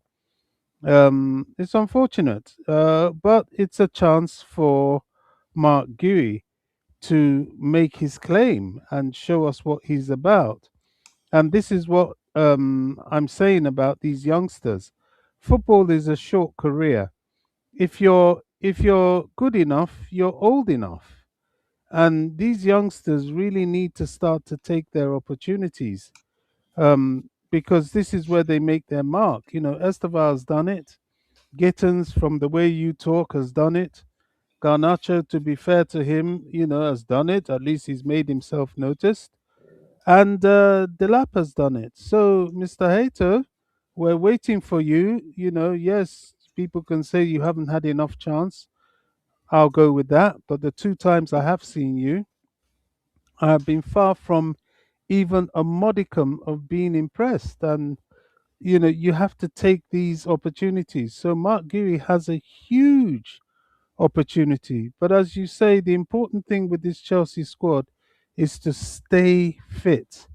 You know, I started getting palpitations when I saw Wesley Fofana sink to the ground after the The Bournemouth draw game. against Bournemouth, Y- right? Yeah, I didn't like seeing that at all, but apparently he was just, getting his breath because he too is trying to get some sort of match fitness. And I think he played 90 minutes of that one, which is a lot for somebody just coming back from injury. And I wouldn't be surprised if we don't see him against Atalanta, or at least he's on the bench. And we see the long awaited Josh, because keeping these boys fit for this period, December, January, is crucial. Yeah, I do agree with you, Bobby. Let's see, what else do we have here? All right, this one here says Chelsea Football Club have announced that Chelsea FC and Chelsea FC women will be playing in the 2026 Sydney Super Cup next summer. Yeah, Dante, they're coming to you. Oh, Yeah, it so looks we're like going to Australia this year. Yeah, It's been a while since we've been there, and it's been a while since we've been to Asia as well. So it's about time. I think we've done the American circuit to a lot in recent times, and now it's a World Cup year. We're going to have enough of America. So yeah, it'd be good to go to Australia. Dante, you guys come out and keep the blue flag flying high, and we want to hear your voice. It took a while to get them going in the States. Eventually, they got there. I would suspect the Aussies are a different bunch because they're more, um, well, I wouldn't say they're more into football, but they seem to, dare I generalize, have a better understanding of what yeah, the yeah. Premier League culture is about. It is. Of course, there's a lot of English that live here, so yes, they're all hardcore, and of course, a lot of the Australians, it's such multicultural, a lot of the European countries, etc. So everybody's into it. When a team comes, it's always full stadium. So yeah, no, it should be good. Yeah, I look forward to hearing from people like you, Nee. It was the guy. He's a content creator. Oh gosh, is it Nee? Is his name? Nice. No. Miz. That's right, Miz. Yeah. Oh yeah, He'll yeah, yeah. definitely Yeah, he's in Sydney as well, so he'll probably end up going. But watch yeah, it then. All right, Dante, we're back to bat again. Your expertise mainly. Look at how the two teams compare. They are slightly more possession than us, but that's down to their league. I think we've been there before. We'll probably on the day we might actually end up keeping the ball more than them. It depends on how Maresca wants to approach the game on the day. They again, that's the only metric where they beat us. We practically enveloped them, just like we did versus Bournemouth and Leeds. But yeah, the game is played. It's not played on paper. It's played on the pitch over 90 minutes plus added time. Attacking better than them. Goes a lot more than them. Pressing, we press a lot better than them. But the difference is that they're into man marking, not yeah, necessarily pressing. Physicality a lot more than them, defending better than them, counters better than them. Uh, in terms of numbers, in goals, we have 83.2. They have 44.3 percentile, attacking 82.4. There's 70.5 possession. We average 77.3. They averaged 83.4. Counters 88.5 for us, 58.8 for them. Defending 89.7. And on and on and on. Just the only area or department you could argue where the edges, or not department necessarily, metric where the edges is possession. But Dante, how do they play, and how does their approach, you know, yeah. suit us? Yeah, look, they do like to possession, but more direct, more direct as well. They do like to attack a lot, so they do leave quite a bit of space. So, I mean, we should be pretty good with that. We like teams that don't, they like to come at us. So that's what they do. And they're not a pressing side, like it pretty much shows you there. They're not going to press you high or anything like that. They're just going to let you play out from the back and just But sort of they sit ain't to in man mid. marking though. Yeah, man marking, but in a mid sort of block. So, but they let you pass out. You can pass out from the back with them. So, because like I said, they don't really press from the front that much. So they've got a lot of mature players, older players. They got some good young guys that Former are. Chelsea man in Zappacosta, Yeah, and yeah, this kid, is he still a kid now that failed at West Ham United? Bobby's favorite player at the time, Skamaka. yeah. I don't know if he's injured again or not. I thought he might have been injured, but I'm not sure. So look, yeah, they're a bit more mature. They got a couple of youngsters, but I mean, we should be pretty. We should line up pretty well Skamaka against is them. available now. Yeah, I think I he's remember they from. have Yeah, also he is. Yeah, he was on Ademola the bench. Yeah. Lookman. He's an excellent player on his day. Well, Lookman, De Ketelaere, he's really good. The young Belgian, so he's a good sort of very technical player. Uh, but the rest, I mean, I'm not too quite worried about the rest, to be honest. Even Lookman, like he's not really going to press from the front that much. That's what I mean. It's meant, but they're gonna let you play out from the back because they don't really like to run too much in the front. So I think this is the type of team that we usually like to play against, and yeah, only it's away, obviously, so that's the only downside to it. But other than that, I think we're pretty comfortable in this game. They have a really good keeper as well, very young, up and coming Italian keeper that's probably going to take after the number one spot from eventually from Donnarumma. So, like I said, that's the way they play, the way they attack. They like to attack in possession, and they like to put a lot of direct balls through to the front. I think we're pretty good with that, to be honest. I think we should be able to handle them pretty well. So you're not concerned, but Charity FC in Europe, but not no Charity FC here. They've been playing good. It's just that they lost their last game, and some Chelsea fans are concerned because they lost their last game. Would definitely you could say losing to them. They beat Genoa for 4 goals to nothing. Beat Fiorentina 2 goals to nothing. Beat Frankfurt 3 goals to nothing. That's definitely Champions League. And then they lost to Napoli by 3 goals to one. Yes, yeah. So once they play teams like Fiorentina, they're like Fiorentina's likes to get forward as well and no defense. Frankfurt, all their good players left, but basically they still like to play attacking and not really defend much. And Atalanta against teams like that can put them away. But as soon as you're a bit solid defensively and you have more of the possession, They struggle. they struggle. Yeah, So you're yeah. saying, are you saying, in essence, saying that was stronger than those teams that they smashed? Because and they kept a lot of in 5 games. They kept three clean sheets. Just like you can argue the same thing as us. We've kept 3 clean sheets in 5 games. Yeah, I've seen him play twice only. I've seen him play twice, and like I said, I saw the Napoli game. Someone that's got possession and against them and can actually press them and worry them, they struggle. But if you don't do that, like some of those other teams, and not a very good defensive team, they've been able to run over them. But we're not that. We're pretty solid. Plus our physicality. They're not a physical side either, so that's one thing they don't have. Yeah, the comparison stats here showed we're much physical than them.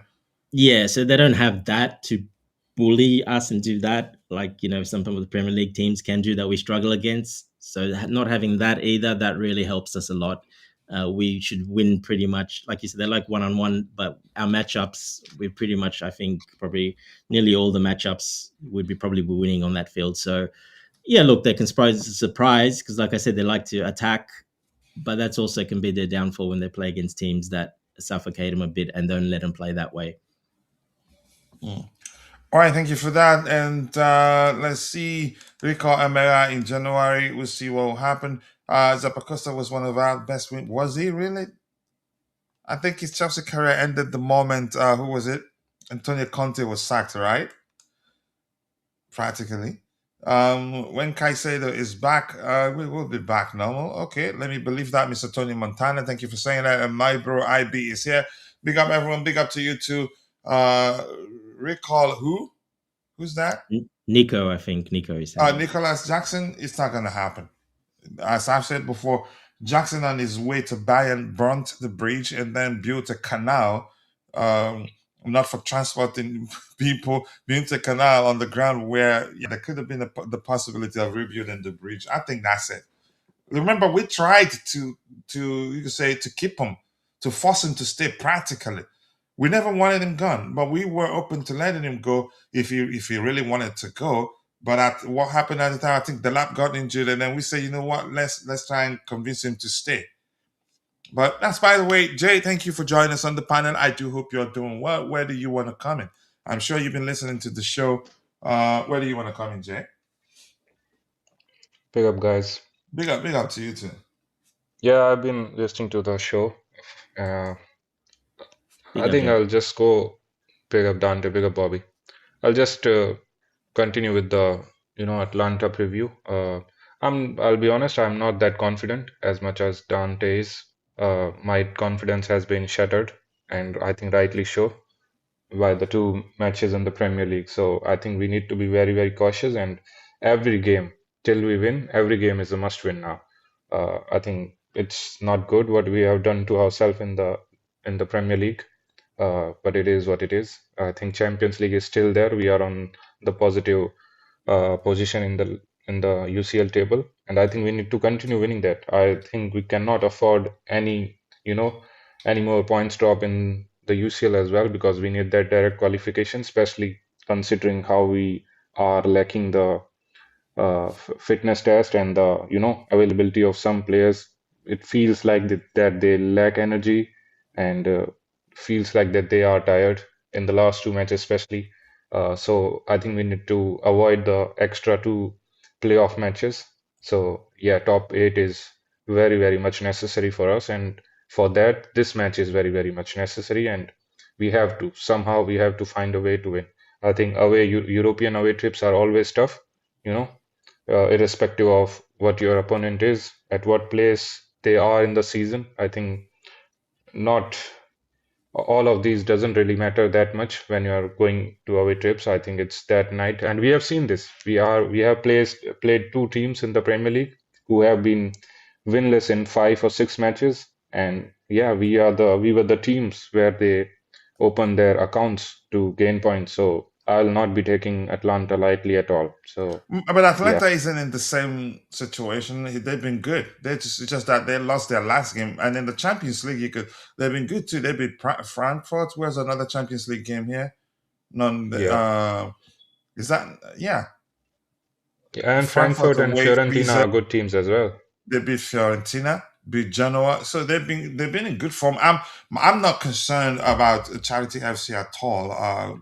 You know, you could argue they've been in better form than us actually because they won 3 out of their 5 games. We won 2, drew 2, and lost 1. I get it, they lost 2, but from the perspective of you say wins, they are the much better side. So that's why I'm not concerned. But go ahead, what you were saying. No, I'm very much concerned, coach, because look, it's less on the opponent we play and it's more on us. The last two matches, it has been totally on us. We are not there. We are not on the level. The players doesn't really seems motivated enough. It feels like they are tired, and a lot of things are just not. I can't see it in from the last two matches after the Arsenal match. So that's why I'm not really, seeing who the opponent is, what they are going to offer us. It's more on us if we are going to offer the levels that we gave against Barcelona and Arsenal or the prior matches to those, then we are going to smash them. But I haven't been able to see such levels of motivation from the players. So I doubt I'm very much doubt that it will be a guarantee to see that we will be there.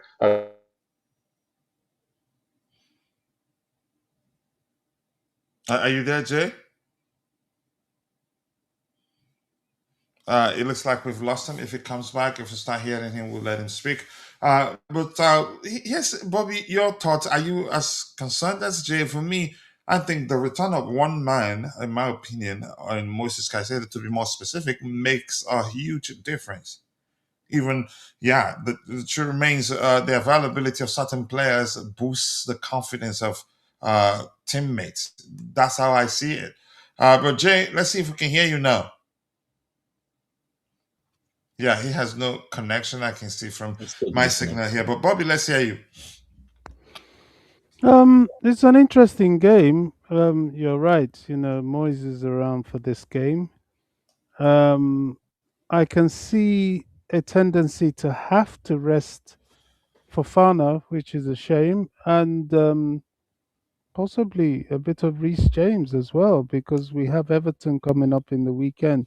It's a balancing act and a stretch to be wise and maintain fitness. Um, some of them are going to have to play this two games in less than what 24, 48 hours. So And the travel involved. yeah, traveling it's a demanding game. In that sense, it's a concern. I don't know. I really don't know. What did Atlanta do this weekend? Who did they play? Um, Verona's this is Verona, yeah. They may Verona, have yeah, rested Verona, some yeah, and they players. lost. Maybe they rested players. I Yeah, don't know, but let me see the they 11 that played for them on the day when they had their big boys on the pitch. Go ahead, Bobby. yeah they may have rested some players, and it's a tricky tie. It's not going to be a gimme, that's for sure. And we're going to have to be up for it. Yeah, Dante, what do you make of Jay's concerns? Like I said, I'm not too concerned because just the way they play, I think that suits us pretty well. So I'm not that concerned with that. And plus, being the Italian teams, they like to play slower. They don't really like to They don't like you know. high octane football. No, they don't like that at all. So yes, they're more organized because of that, but they're just they like to play, like I said, more direct long balls through to their forwards, uh, and yeah, I mean, I think we're pretty good with that. And from what I've seen when I saw the Napoli game, if you hold possession against them and not let them play their game, they really struggle. If you let them play the game, a game I saw earlier in the season, they're really good, but we're not going to let them play out that game. That's for sure, their game. So we're going to play our game, and our game is more dominant than theirs. So uh, that's why I'm pretty confident we'll definitely get a result, in my opinion. I mean, worst case is a draw, in my opinion. To be honest, that's what I think we can get. And Yes, that Kamaka did play that game. Lookman started. They no, they played play their with players. Yeah, they play yeah, their three, players in that four. game. Yeah, go ahead, Dante. They play their good players, so they didn't really rest. A couple They of didn't rest rotations. players. They lost. They lost. Um, No, they just lost. Yeah. Look, I don't mind the away. The only one good thing about being away, we said we got to travel. The good thing is they're together. They're with the team. They're at hotels. They they're pretty much as a one unit. They go to sleep early. They play. They eat together. They do everything together. They're not on their own. It's actually better for the usually that way. So that's why I don't think camping usually makes a whole lot of difference. it does, yeah, because they all Yeah. basically, it's a bit more controlled. Obviously, when they're home alone, they can go out, they can do what they want. So uh, it's all controlled. They're all together. They'll be there for 2 days. They all, all be controlled. And like I said, it's breakfast, lunch, dinner, whatever. They're all together. They're always going to be together and doing everything together. So that actually helps.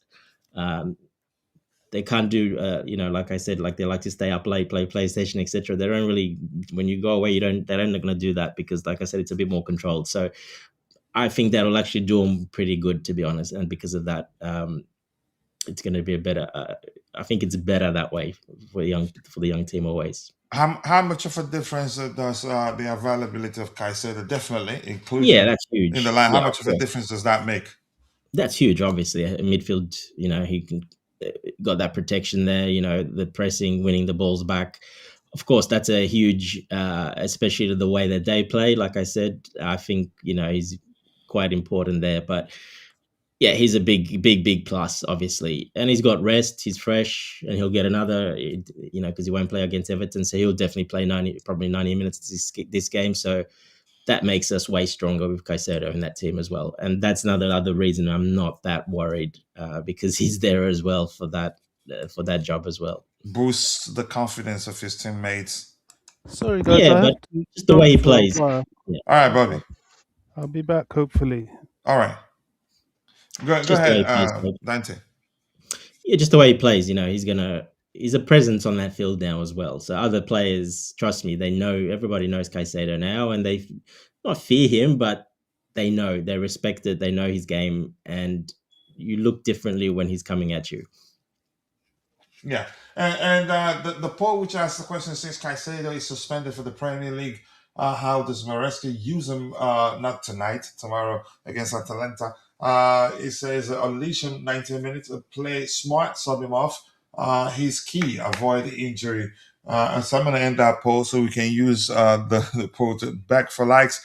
Big up to you too. Nice to see you once again. And he says that demanding schedule. But Bournemouth was the time to what?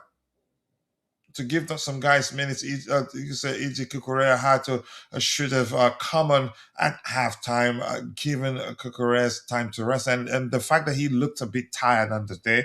But I think Hato might start against Atalanta. That's a possibility he start. If it doesn't, then yeah, definitely his. You could say the restart for him will be in a cup game.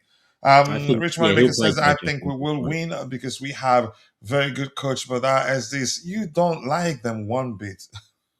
Oh, he will go. Go ahead with what you were saying, Jay. Before I think you had a connection issue. Yeah, my is having some issues here. Look, no, I think I've completed KFC it. Wi-Fi. Just sorry. KFC Wi-Fi. Yeah, he likes to do these little midway commentaries. I'm not used to coach is used to, I guess. Um, I have my concerns over this match. I think I've pretty much mentioned it clearly. Look, another factor to take in is that we will again have to make changes, and we might have to rotate as well because the Everton match is right around the corner, and we all know the importance of that match. It's much more now. Uh, in the Premier League, I think we simply cannot afford to uh, Drop drop points any again. points against Everton. So for that, I think Maresca will have that game in his mind as well. So it will be interesting one. I heard that Caicedo will be playing this one, which is a massive, massive boost. I know how important that guy is for our team, both defensively and offensively. If Enzo is going to play beside him, which I doubt, I don't know. Maybe Don't he will think be rested, but he's one of those on the 5th game in a row with Cucurella, so I doubt they both play So this on the game. edge of you could yeah, say getting sidelined for a long time if we're not careful. yeah, I think Enzo is also on the same trajectory as Cucurella, who are crying for rest. So yeah, if Enzo was to play with Caicedo, I think overall Enzo's game also elevates and the whole team as well. So he's going to be a massive boost for us. But still, I have my concerns. Italy away trip, it's going to be tough. But let's hope the players are motivated. More than anything, it's the motivation and the energy levels that I'm looking from the players. The last two matches has been so lethargic, demotivated. It's like they are just not up for it and they've lost everything from the Arsenal game. It was a total opposite picture for me. Yeah, Yeah. Dante, anything else you want to say? No, yeah. Look, it was a big week playing Barcelona and Arsenal. Yes, that takes a lot of energy. There's a lot of media work. There's a lot of press they do outside. A lot of promotional work they do in that time as well. Yes, can take its toll, mentally for a lot of those guys. And I think we did see that mental side was the problem, especially in the last, couple of games. So I'm expecting that to kind of go away. This is going to be a rotation, and then Everton. I'm accepting back to normal. I was expecting a bit of that, like I was saying last week. I'm like, just on that big high, and then doing that, and then you got to go play tough away, and let's not forget they were both away as well, so that didn't help. So yeah, look, and our third game away, but this is a bit different. You're away, they're going international away. Like I said, they'll be together, for a couple of days. It's much better that way. So yeah, I'm not that scared of Atalanta like Jay is. Like I said, just the way they play and what we've got, Caicedo back. Even if we But do you don't rotate, blame Jay Hato for comes in. being concerned, right? Santos can probably come in for Enzo as well. Hato's done well. He's played some of the European games, so that's why I think he'll play in the European game. There was a bit of a gap, so he'll obviously for Barcelona he didn't play, but before that he played. So I think he'll definitely play tomorrow in the European game. Yeah, here's the thing. I'd say, even though you could argue we were lucky to have, you could say, come out with a point against Bournemouth. At least that's what numbers suggest. Had we lost that game, then you could argue it'd be very difficult for us to win another game in the Premier League. And you could argue Maresca himself knew the importance of not losing another game after that Leeds game. And you could say we did play with a bit of, you could say, caution. And I think, for me, I consider that sensible because we have a young squad. Now, had we lost that one, rest assured it'd be a lot easier to lose a third one in a row. But because we played, didn't lose, it ended with a draw. Yeah, a win would be better, but even a draw changes the whole thing. I think would be a lot. I get it. Circumstances considered, what you can say, there are factors that we can talk about that led to us not playing, being at our best in those two games. But the fact that we're able to the fact that we didn't lose it, I think the next Premier League game we're winning it. It changes Yeah, everything. Had we lost it, then losing the third one would have been easier because, yeah, confidence issues will start to creep in. And hopefully we get a win against Atalanta that will make a whole lot of difference. I don't know what you think. What you think about that theory of mine, Dante?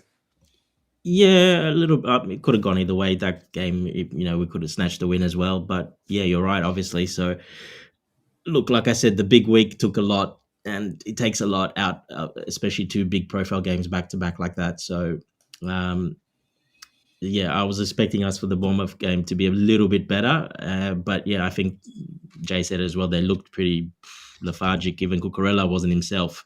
So that told me they're pretty good. Enzo Cucurella, especially, they weren't themselves. So that I noticed a bit of fatigue mentally, but physically as well in that Bournemouth game. So like I said, this is a good chance to reset, go away. They're all together. He might do a bit of rotation and then go back again to the Premier League. But exactly, look, a result was very important.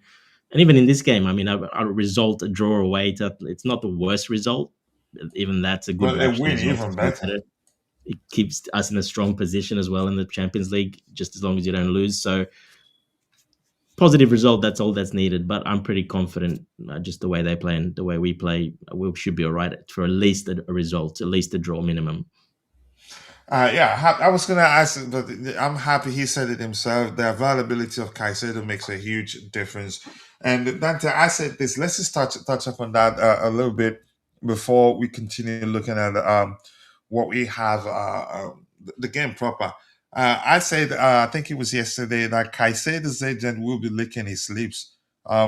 His camp, they have a lot. Again, a good tool to negotiate with. They're not going to say it, but I think the club sees it now. What a difference his absence makes. What do you think of my my theory there? By saying his agents or his camp, they will be licking their lips, like, yeah, our player is very important. Yeah, of course. Look, he's obviously they'll come to an understanding. He came to this club, for a much lower, high fee, but much lower salary as well that Liverpool could have offered him. So he's not all about the money. He's more about he's more of a club guy where he wants to be and where he wants to play and where he's comfortable. So I have no doubt. Yeah, they'll give him what's exactly what he deserves. So I don't see that problem. If you're good enough and you prove it, you're gonna get the money. It's simple as that. This ownership will reward you. I don't think you saw the players that have done that and were consistent and did well. They all got raises, and they'll continue to get another raise again if they keep going. So yeah, they reward you. So if you're good enough, they're going to reward you, and if you're a world class player, they're going to pay you those because they're not going to want to lose you either. So they will pay. Yeah, I'm pretty sure of it. Isugu will not be available until January. IB, you don't know. He suffered a setback, we were told. Yep. Thigh injury early January. I think Maresca did say something to the effect of him over, so that suggests maybe he was, you could say, a bit in a hurry to return, right? Or something Yeah, like yeah, that. yeah. He's they're just taking it easy with him, more precaution because he started much earlier. He's come back like nearly 3 weeks, nearly 4 weeks earlier than he should. So they don't want to risk it. They're just gonna keep him on the program for another week if they can, just to get him more stronger. He's probably ready to go now, but they don't want to risk it. Didn't he say something that suggests he suffered a setback? I don't know. I'm Yeah, not quite. Yeah, he did say yeah. I something like think that during his presence that he suffered a setback, and say something else to suggest he was, you could say, overdid it or overzealous to come back. Maybe I'm not sure. Go ahead, Jay. Yeah, it was exactly like this that he was training well, and as Dante mentioned, that he returned quite early from the expected timeline. So, but he maybe was too uh, enthusiastic about his return. So maybe he had trained, put some extra efforts in the training, which kind of set him back for maybe 2 or 3 more matches. That's what Maresca said. But look, one thing that I've learned is I'm now going to take Enzo or Chelsea's medical team's expected timeline per player any seriously. It's either very far from what he's coming, Exactly. or it's exactly maybe 4 weeks earlier. So we are not they cannot be trusted. So if they are saying 2 3 matches, I won't be surprised if we are not seeing him till the late Well, he was December or training. That's the maybe only reason I say because I saw him training and running. So I think they're just being cautious with him. They don't want to put him back maybe 4 weeks. it's the Palmer mind games. I don't know. Yeah, In Palmer's case, I think he just wasn't sharp enough. no, Match definitely not. fitness. I think I don't see him playing 90 minutes against Atalanta, probably 60 minutes or so. But I think he starts. He needs He's to And very be rusty. playing to what I didn't like about Palmer, coach, he was dropping too deep to get the ball, trying to get involved, and I didn't against like. Bournemouth.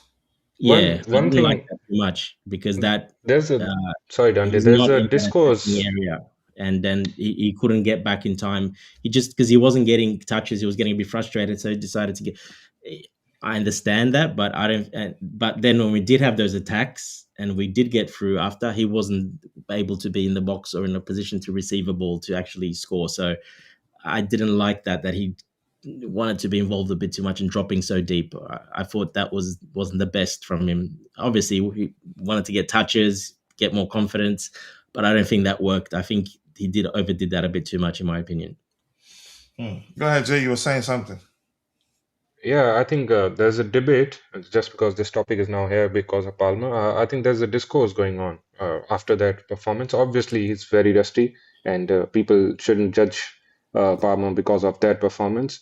Totally understandable coming after such a long time. But people, as Dante mentioned, that he was getting involved, getting deep, coming deeper and getting involved, and hence wasn't really involved in the attacking or final third.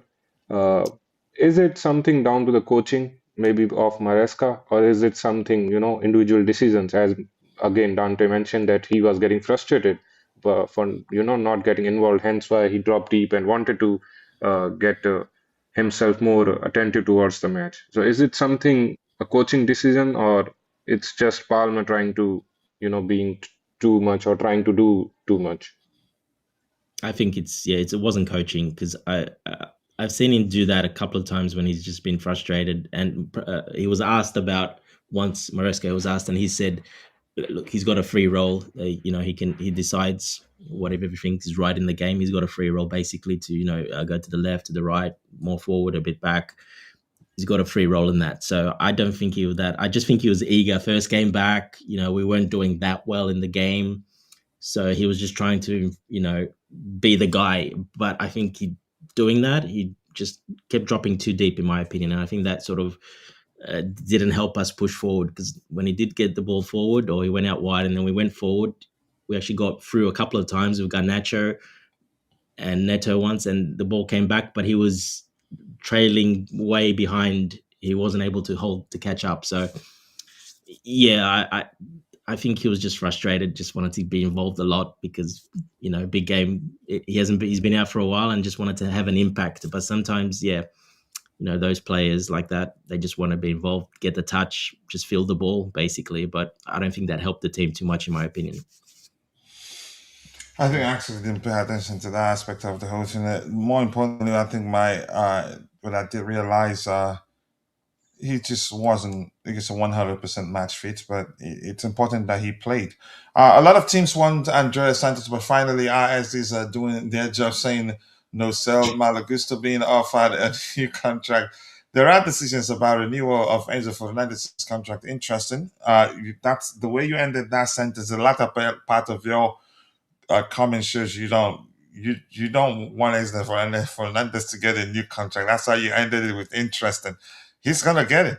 He's the manager's most you can say one of the manager's most important players, irrespective of whether you like that or not.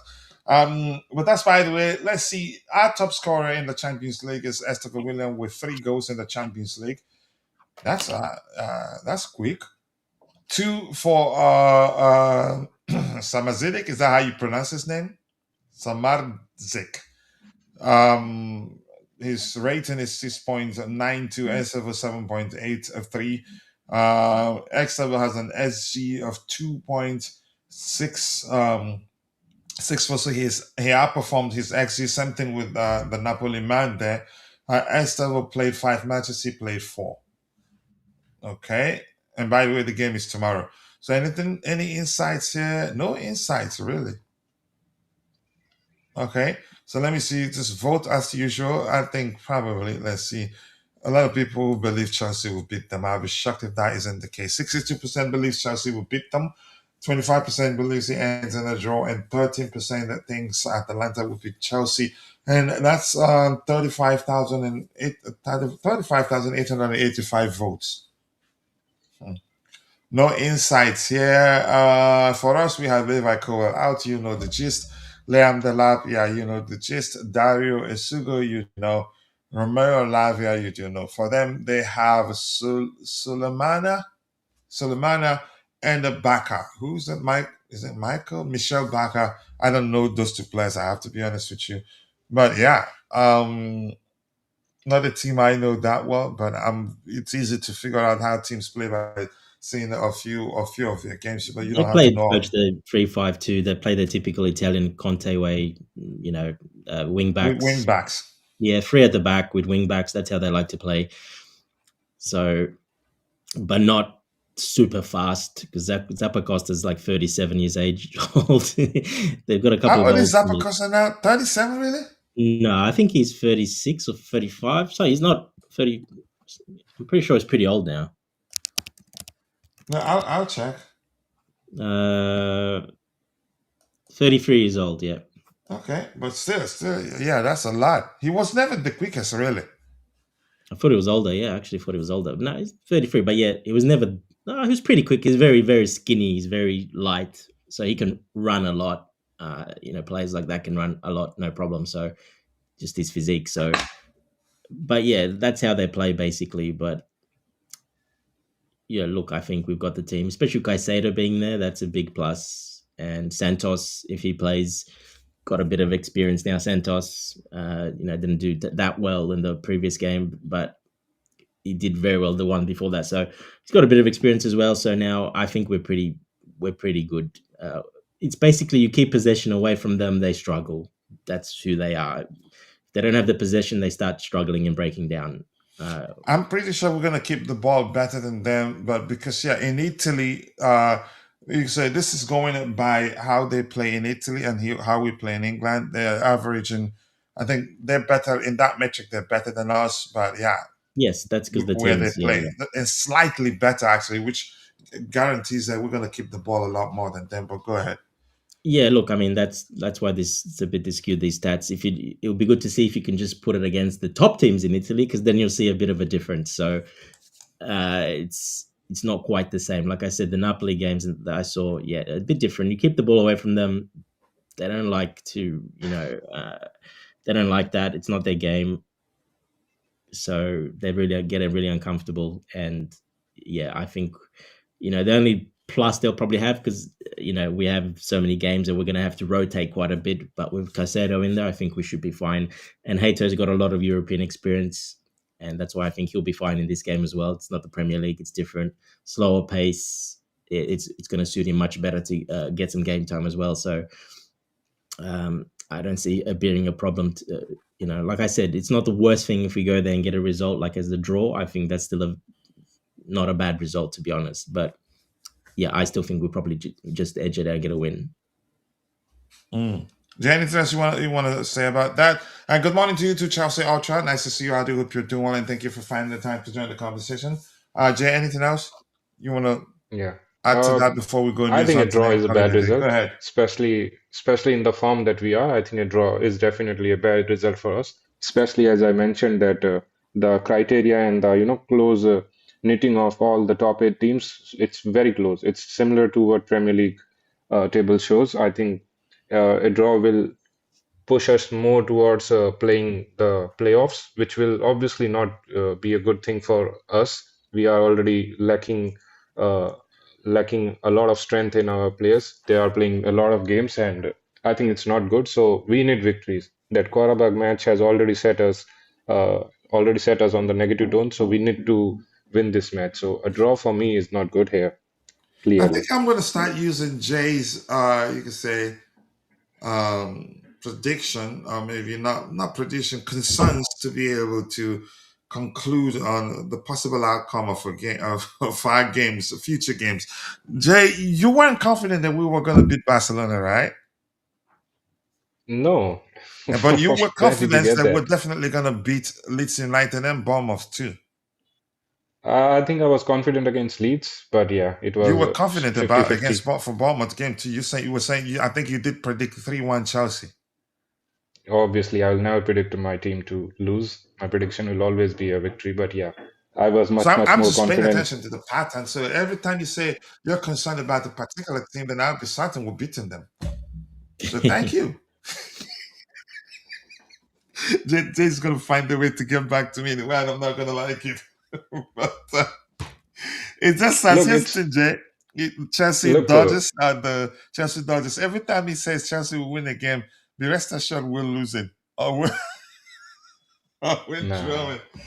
But yeah, I have never been called a jinx in my life prior to this. here's the thing. I'm going to say this. You I've you need always to pay said this. attention towards Dante's prediction as well. He was very much confident about Leeds and Bournemouth, and look how Who? it went. No, not Leeds. No, He Leeds. wasn't that confident about this, but I wasn't Okay, confident about Bournemouth he Leeds as was. well. I yeah, What said about we but might that? I edge know he's everywhere, Bournemouth. so I can't trust Dante in terms of using. You could say what he says to print, but I can use yours, and I'm the rest assured. Okay, that's fair. Then it's fair. I'll take that. Here's the thing, Jay. Um, I've never, I especially given under Enzo Maresca and the current crop of players, the bigger the occasion, the more confident I feel. You could argue to some extent this is about the game against Atalanta, a big occasion because it's in the Champions League. And it's not going to be as difficult as the Carabao game because the Carabao game, a lot of factors were in play. I don't think, again, this time a lot of travel is involved. It's travel is involved, but not as you can say, not the same. The distance cannot measure the travel to Calabar. Correct me if I'm wrong, Dante. Yeah, no. Obviously, it's And the not weather also a huge issue on the day. weather as well. Correct. Yeah, okay. But go ahead. You were going to say something too. No. That's pretty much it. It's not that far, obviously, and it's not the weather's not that bad. It's not that different. So it's a little bit better, obviously, the weather there. So yeah, that shouldn't play a part at all. Like I said, the only thing is, rotation, how we rotate, who plays, etc. That's the only thing. But with Caicedo being definitely in there as well, Our wingers, they can rotate. We're still got good. They're still fine.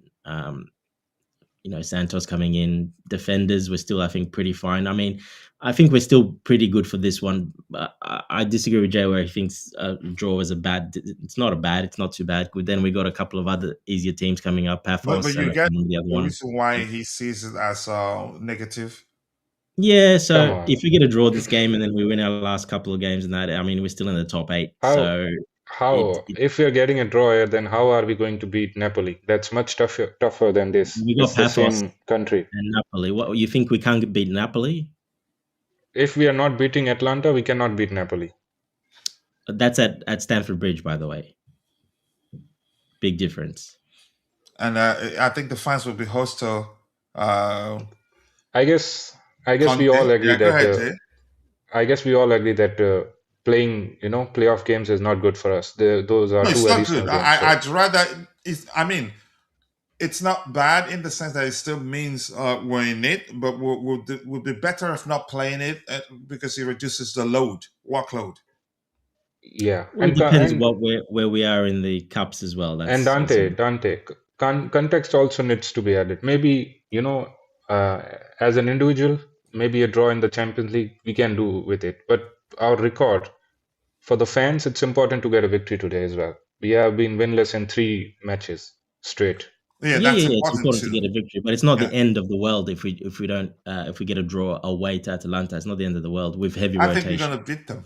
The fact that you can say not a lot of people are confident we will, and I don't blame them. Rightly so, driven by our last 2 results, which I'm happy we got away. I think it'd be correct actually to some. It depends on who you ask. That we got away with a draw. That's more like hitting the reset button. Had we lost, I don't think I'd be confident that we're going to beat Atalanta. I think we'll beat them. We'll see. I don't like to say outright what the outcome of a result will be. I usually Yeah. leave it at, I'm confident we'll get a good result. So hopefully Yeah. I haven't jinxed anything. Rotation, as Dante mentioned, rotation will be the key. I think a few players, I think I can clearly see a few players needs rest. Cucurella, I think Chalobah as well. He has not been rested for a while, so the centre back partnership will change again. That's also key. And one maybe Neto, I don't know. Maybe Gittens needs to play. And I think it's an important game for Estevao as well. His last 2 performances against Leeds and Bournemouth has been stinkers. But he's been excellent for us in the Champions League. Yeah. Yeah. Hopefully he Yeah, shifts Yeah, I'm his not too worried about He's the definitely going to wingers. start. Go ahead, Dante. Any of the wingers are fine. They're all fine. Garnacho's got European experience. Gittens has got a lot of European experiences. Esteval's the only one that doesn't, but he's been very good in the Champions League. So, yeah, I think we're fine there. Either of those that rotate is fine. I'm not too worried about that area, to be honest. we need to hold Dante accountable more. He cannot just does all this gymnastics and Tell me I'm when with the you. I result, don't like agreeing with him, so tell me. yeah, and he suddenly disappears a lot of time when we don't win. I don't disappear. I never disappear. I'm No, busy he's if I'm not just available. busy. He likes to come, be the lawyer in most cases, which is not a bad thing, really. And we are playing Napoli away, actually. Sorry, I got to get corrected on that one. That's right. But even at that, I really don't matter to me. They're a big team, but you can say their fans are great. I think we'll get a good result at least a draw. I don't think we're losing against them. And Yeah, I yeah, know probably. Conte will be out to get a result against us. Yeah, they're a good team. They play well, but again, they play possession, slow, more possession, up to the striker. Yeah, I think we're pretty good against teams like that. To be honest, I think we're much better against the Italian teams. We do pretty well against Italian teams and teams like that, Spanish and Italian teams when they play that way. So, yeah, I'm more worried about like I said, in the Leeds away, Bournemouth away, stuff like that. Those ones are more difficult for us at the moment. So anything a bit better and that like to have possession and play that way, and because once you don't give them that possession, they get very uncomfortable, those teams. So Bournemouth and Leeds don't. Those type of teams don't. They play differently completely. So yeah, I'm not too worried about the And Italian we teams played too them much. at the time where, yeah, we didn't have, you could say, enough energy to deal with them effectively. Um, yeah, nothing less than a win is acceptable at this point. I think we're going to beat them. And the way you phrase it is Maresca sounds as if out. we've been horrible, or maybe we've lost 10 games in a row. But I get it. It's Exactly, coach. Yeah. a fan's sentiment, which is natural. I wouldn't even sound like this even you could say on the match day proper. I do talk about letting their emotions drive their sentiments on maybe what they say every time we draw or lose a game. Um, even for me, even immediately after the games, I don't let my emotions drive my opinion. But I'm not saying you're doing the same. I'm just saying the latter part of your comments. You can say it's one sentence actually. The overall sentence sounds as if we've been suffering like we've lost 10 games in a row. We haven't Coach. actually. Yeah, go ahead. Coach, Hmm. look, I understand yours and Dante's positivity and confidence towards the Champions League. Hmm. I understand. We have been good there. Our position is good, actually. There, some of the players have a good rhythm in that competition. But you guys also need to accept that what we are seeing in the Premier League and the fall, in the last three matches, the points drop. We have been out of the top four. We were kind of, I wasn't really believing in that, but there were a lot of talk about title race and all, and now we are out of the top four. And remember, if we Did you don't actually believe get that we were in points, the title race at that? I know mathematically we were. Even no, right now, mathematically, we're still no, in I'll be it. honest, I never believed that we were in a title race, but I That's why thought I'm we not were much, concerned, much more because I comfortable knew for eventually the we'll still top. see that the sort of inconsistency that you could say that's very common when you have a very young squad. But go ahead, what you were saying. dr- Drop points against Everton, and there will be chances that we'll be near top bottom 10, which is concerning to me. Because it's Even time. if you even if we do say drop points against Everton, it's still a long season. Let's not forget. People get carried away. We probably won't, but I'm just saying if we do, it's still close and it's a long season. Every team has its ups and downs. Look at Aston Villa. They were like first 5 games, draw, losses, loss. They were relegation zone after 5 games or something. Now they're up there. Crystal Palace started really, really well, fell away completely. Now they're back up there. Man City lost so much. Liverpool's losing. They're going to get better. Don't worry, but they've lost a lot. Arsenal as well. Shaky start, got better, and now they're a bit shaking again. So I hope they continue to shake. yeah, it's a long season. I mean, it's going to even out in the end. I'm But not here's the thing, Dante. I too don't know worried. what you guys did see it the same way at the time. I watched their game against Sunderland, and I was the day I said, they're not all that. And again, against Aston Villa, they proved they're not all that, irrespective of the players they had out and weren't available for selection. It just doesn't matter. They It don't. I doesn't don't matter. think they have it. If they win the league this season, then luck will play a huge part. They Honestly, will. I think they're going to get a lot of draws the way they play, and that's yeah. They're very good defensively, but injuries happen, Yeah. suspensions happen. It's a long season, a lot of games, Champions League. They're going to have the same problems that we do, and how a lot of the top teams have. The games are going to stack up, and it's just one injury away, or like Saka. If Saka gets injured for them, well, then Madueke have to start every game. Well, good luck scoring many, many goals and creating a lot with Madueke. At least Saka's a bit better than that. So all the teams can. It just changes. It's 15 games now. Yeah, we're 15 games and we're not even halfway into the season yet. So we've still got a few more games to go to halfway. So I think we're still in a pretty good position. I didn't think we're going to win the thing. No, I'm saying I from the start I said probably top four definite. Can go see ahead, us Dante. probably Give me finishing 1 minute. third, Go ahead. second, but yeah, I didn't think we're going to win it. No, I don't think we're quite ready. But you never know. We can go on a run, and let's not forget. At least the players and the coaches had last season to try to improve a bit this season. Um, Obviously Champions League is new for us this season, and we weren't able to rotate as many players, and that's Maresca's got a fine line who to keep, who to rotate, when to do it. He he's not perfect. He's not going to get it right all the time. There's no such thing as perfect. You're going to make mistakes. So I'm still comfortable that we'll finish top four. I don't see us not finishing up top four. Like Everton, there's some of those teams, they will fall away. Crystal Palace, Yeah. they'll fall away eventually. They don't have the depth, really. A couple of injuries and that, and they have no depth. So I'm confident at the end of the season, we'll be in that top four. I don't see no problem us being outside that top four. I'm not concerned about us finishing in the top four or not. Look, coach, It didn't. the It manner. didn't. Listen, and do I think we can win the league? We can. Do I think it's going to be this season? I'd say no. If we win it, I'll take it. But I never expected us, you say, to truly contend for the title. We were there Yeah. because of how shaky things were for every other team at the start of the season, and some people didn't learn anything from last season.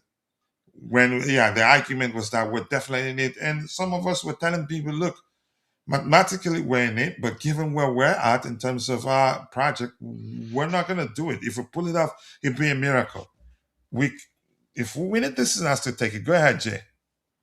Yeah, I agree. I always has my expectation that we will be getting the top four. That was my aim as well. But I think I don't know. For a lot of people, top four is a target. Doesn't matter how we achieve it. I think it matters to me. The last time I need to see significant improvement in how we achieve it. I want us to be comfortably getting the top four. With maybe 4 or 3 games to go, we'll be there comfortably.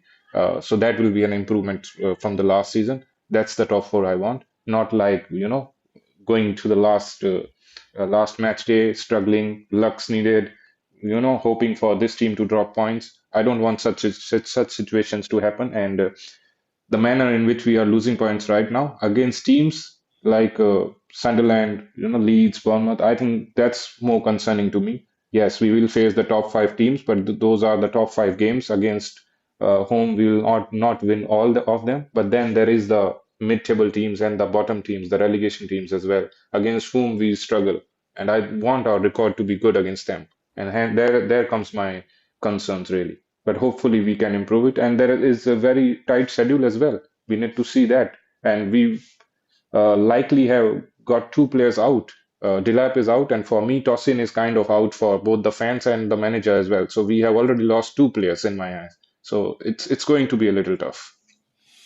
I think it's not going to be easy, but I think we'll be there. I'm not sure how else to say about that. Yeah, that's my opinion. There are concerns about Romeo Lavia. Very concerned. The coach pushing for Trevor Chalobah to stay. Tosin looks like the player that could be sold on the UEFA list. Probably easy to just drop him into that list, given the situation. Okay, how you did? Thank you for joining the conversation. Not Chimera. What's his name again? Shanks, nice to see you. I do hope you're doing well. And big up to you to Giovanni Jafta. Nice to see you. I do hope you're doing well. It's been a minute. Hopefully your absence simply means you've been busy. If that's the case, we're happy for you. Bills don't pay themselves. Esteban must start. Neto Force 9, drop Joao Pedro. A possibility. I'm not sure what we're gonna see. Let's see, playing at Stamford Bridge doesn't make a difference. We lost games there this season. Okay, let's see. We play Napoli away. Yeah, he's corrected that. Atalanta is actually a strong team, much better than Leeds and Bournemouth, and that's what I want. The stronger the opposition, the more confident I feel. I've said that 1,000 times, and I'm not going to change that now. It's not how many we've lost. It's the manner in which we've been playing. In those games, there are reasons you could argue, with the what we experienced in those games were inevitable. The you could say the time we played Barcelona, how many days before we played Arsenal, those are two you could say exhausting game, for lack of a more relatable or specific language. That those are factors to consider really. But I don't want to get into it. We didn't lose both. We drawn one, lost one, and both actually on paper, those are games we could have won. We should win convincingly, but we didn't. For multitude of reasons, I don't want to get into it, but I don't think that continues. I'm just happy we got a result against Bournemouth. Had we lost that game, then probably it'd be difficult to come back from the two consecutive losses. Honestly, Chelsea only struggle to beat smaller teams in the Premier League, but against all other European sides, they seem to be better. I can't say that enough. And I remember Leeds played their best against us. But if Moises Caicedo played, they wouldn't have won. Tosin, not on the hit list with UEFA deal, stupid deal. Okay, I'm not sure I understand that. You keep saying it's a long season, and that is a part of the problem. We are already suffering with the amount of rotation needed because of fatigue. Heston, I'm going to say this. The truth remains, since it's still a long season, I think by the time we get to a point where you I'd say Houston. I think we will eventually rotation at some point will not be an issue as long as the manager finds a way to manage the two squads, the two teams, the perceived superior team and the perceived inferior team. As long as he finds a way to balance it, so one is not that superior to the other, but always have some players on the bench to bring them on if need be. I think we'll be better off. But if the two teams that he utilizes, if they're not balanced, then yeah, we'll suffer whenever one of them, the inferior team, is playing. Is called upon to play for represent Chelsea. If you get my opinion there, but I'm not concerned. I think we'll be all right. And Yeah, last season, coach, let's not forget Mhm. last season after we started well, what happened for like 10 games in a row or 7 or 8 games in a row? We didn't win a game or something, one game, and it was all draws. So we had that last season where we really struggled after, and then especially, yeah, this December, January period, we struggled pretty bad. Everyone was saying Maresca out, that's it, blah, blah, blah. Remember? So after that, what happened? Well, we went on a run, and then finished the season nice and strong as well. And then we were 3 points clear in fourth, no problems. Basically, we were pretty clear in the end. So I This is say not that just me being, you can say, uh, being positive. No, it's a matter of context. Actually, there's context there to it's look at. context, and I think that's what I'm trying to say. Would you think this team is better from last season? Do you see us having a team that doesn't win for like 7 or 8 straight? I don't I see don't that. see that happening. We're I much don't see that better happening either. than we were last season. We're more of a unit than we were last season, in my opinion. More mature than we were last season. Uh, yeah, we've lost games this season, and how many of them did we lose because we considered a red card? Well, that's the other thing, the red cards Yeah, as but well. of course, people. Some people. The whole thing is that once things don't go our way, we don't like. Context doesn't matter. We just go with what we have. The recent results drive our opinion, irrespective of how well we've done or what led to us. You could say not winning certain games. Context is key, but in a football world, it doesn't really matter to a lot of people. And Giovanni Jafta thinks we're not doesn't think we'll make it into top four. It's a possibility, but I think we will fight for a Europa League spot for this season. I think these players wouldn't want to play there. They want to stay in the Champions League, and I think we're equipped to achieve it. I'm not concerned really. Rich Wanamaker says he's fed up of excuses of this young team. We have some experienced players in this team. The same you that about 40 minutes ago said we need experience. We don't have experience. We need our players to treat everyone, uh, to treat every like a FA Cup final revenue, very important. Just take the deal. No, let them not just take the deal. They know what they're doing. And that's why they're billionaires. They're never in a hurry to, you can say, to go with the short-term gain and forfeit a long-term gain that will probably pay as much or maybe 10 times what what the short term what they gain from a short term revenue. If you get the point, they're not like that, and I think eventually they get the sort of deal they want. Top of the morning, 2 points from 9. Are you talking about Premier League games, or what are you referencing? Or are you saying that's how many points we get from the games we have this? I'm not sure. Be specific so I know how to respond to you. But Vic, my bro, nice to see you. I do hope you're doing well. And Vic, you can go to chelseaperspective.com, request access and I'll get back to you. Maybe I'd have to start sending links to people directly so that they can sign up and enjoy the app, the community there. You can build lineup, download, do a tier list, download it, compare player stats, and also, as I've said before, we're working hard behind the scenes to make sure the stats presented to our users are accurate to a T. But thank you. Surprise, Nice to surprise, see you, coach. Vic.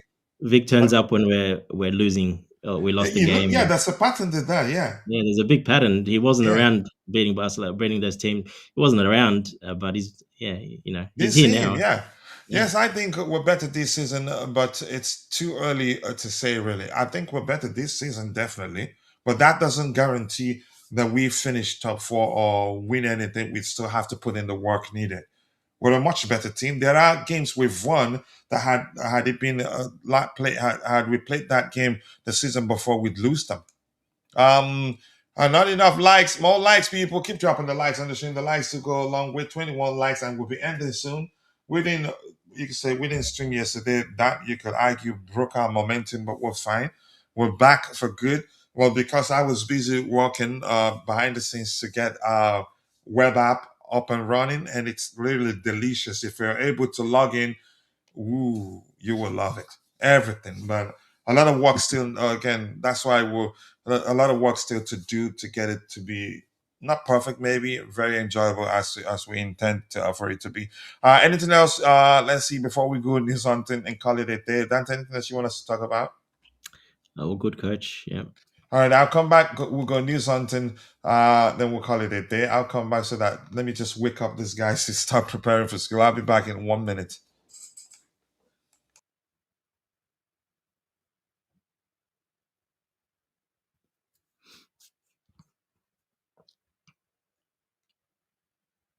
Oh, coach is gone. Okay.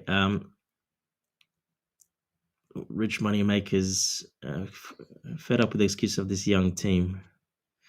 Yeah, well, Rich, well, you know the way it's going to go. We're still look. I think next season. I think if you want to jump in, Jay, I think the target was next season to start challenging and start, getting more serious when this team grows a bit more together, a bit more experienced. The ones that really stand out stay, and then still adding some youngsters that are coming in, but then adding that, that couple of pieces on top of that. That was always planned for next season. So I know people are sick of the, these young, inexperienced players, but this was always the plan. I mean, from the start, they said this is what they're going to do, basically. So after 5 year, around the 5 year mark, then when they were ready, they will look to invest more into the team then and add to actually add a couple of superstars if available to add to that team to make sure we stay there for a long time. So we still got next year to see if that happens. If it's going to happen, well, I can't say 100%, but this is what we've been told that's going to happen. So we'll see what happens next year. Yeah, all right. Let's see. What else do we have here? Yes, I think we're better this season. Okay, you said that. More likes, with 21 likes. You can do a lot better than that. Keep dropping the like on the stream. And also do subscribe to the channel if you haven't. We need to call out Maresca for bottling games. How many games has he bottled? I'm not saying he's perfect, but if you want to speak objectively, aka tell us he bottled the game, mention how he bottled, then we have a good conversation. You know, I Well, you don't got to look like you, at Shanks. losses. Draws. I think, especially away from home, that's pretty hard to say that's a bottle job. So, bottling is usually you're in front, you're leading, and then you lose. That's what bottling And really some is. people don't believe he should be rotating. They believe he should start in the same 11 week in, week out, which is dangerous. And And he's actually been doing that. had we been doing Yeah. that, had he been doing that, chances are we'll be talking about 6, 7 losses right now. Exactly, but he's done it with a few players, coach. So he's done it with with Cucurella, Enzo Fernandez. The João Pedro played for a bit. There's been a few players that have done that, but he can't do that with everyone. Caicedo, of course, No, before he there, got injured, yeah. before he got sent off, played a lot. You can do it with So the ones that that are capable of doing that. can They can I jump in, Dante? Yeah, of course. Go So go ahead. yeah, so you're right that Maresca has done a good job with the some great players like, I mean, the ones who have been performing this season really well on the higher stages as well. So, do we blame the sporting directors for some of the results that we are seeing? Because he is doing a good or decent job with the 11 that he's got, but from the bench when he rotates, he doesn't get the help. So, is it if it's not on the manager, then there must be something or someone to be blamed. And I think the sporting directors are here to be blamed because they haven't really provided him with ammunition from the bench in which we can survive a period like December or January when we got fixtures coming around thick and fast. Depends how you look at it. What's the goal? What stage are you in this project? You know, how many players do we have registered, Jay? How many players do we actually have?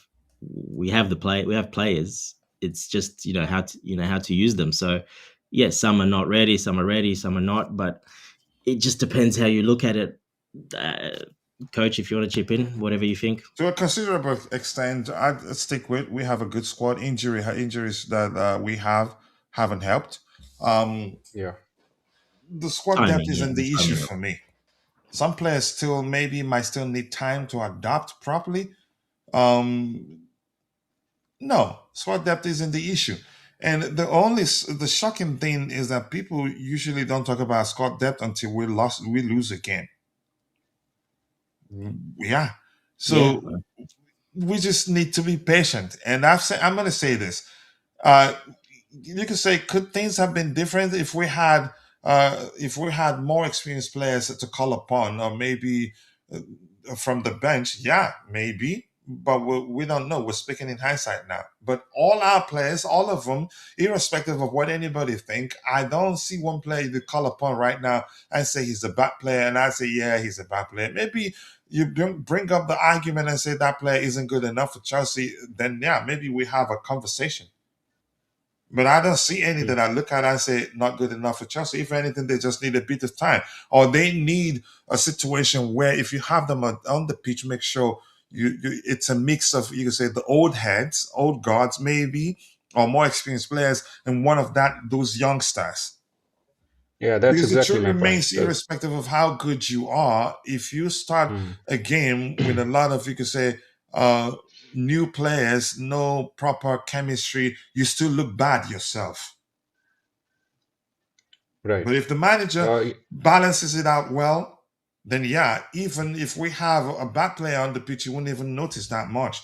So to an extent, if we play games where we play badly and it's down to selection, like the day we had Jamie Gittens on the left-hand side and Yura Hato on the left-hand side, for me, that was a mistake. Having two newcomers that at the time hadn't been properly integrated play on the left-hand side means we struggle on that left-hand side, and it happened. Even when I saw the lineup, I realized that was going to be the case. So it's a matter of balancing it out. I think we have a very good squad, in all honesty.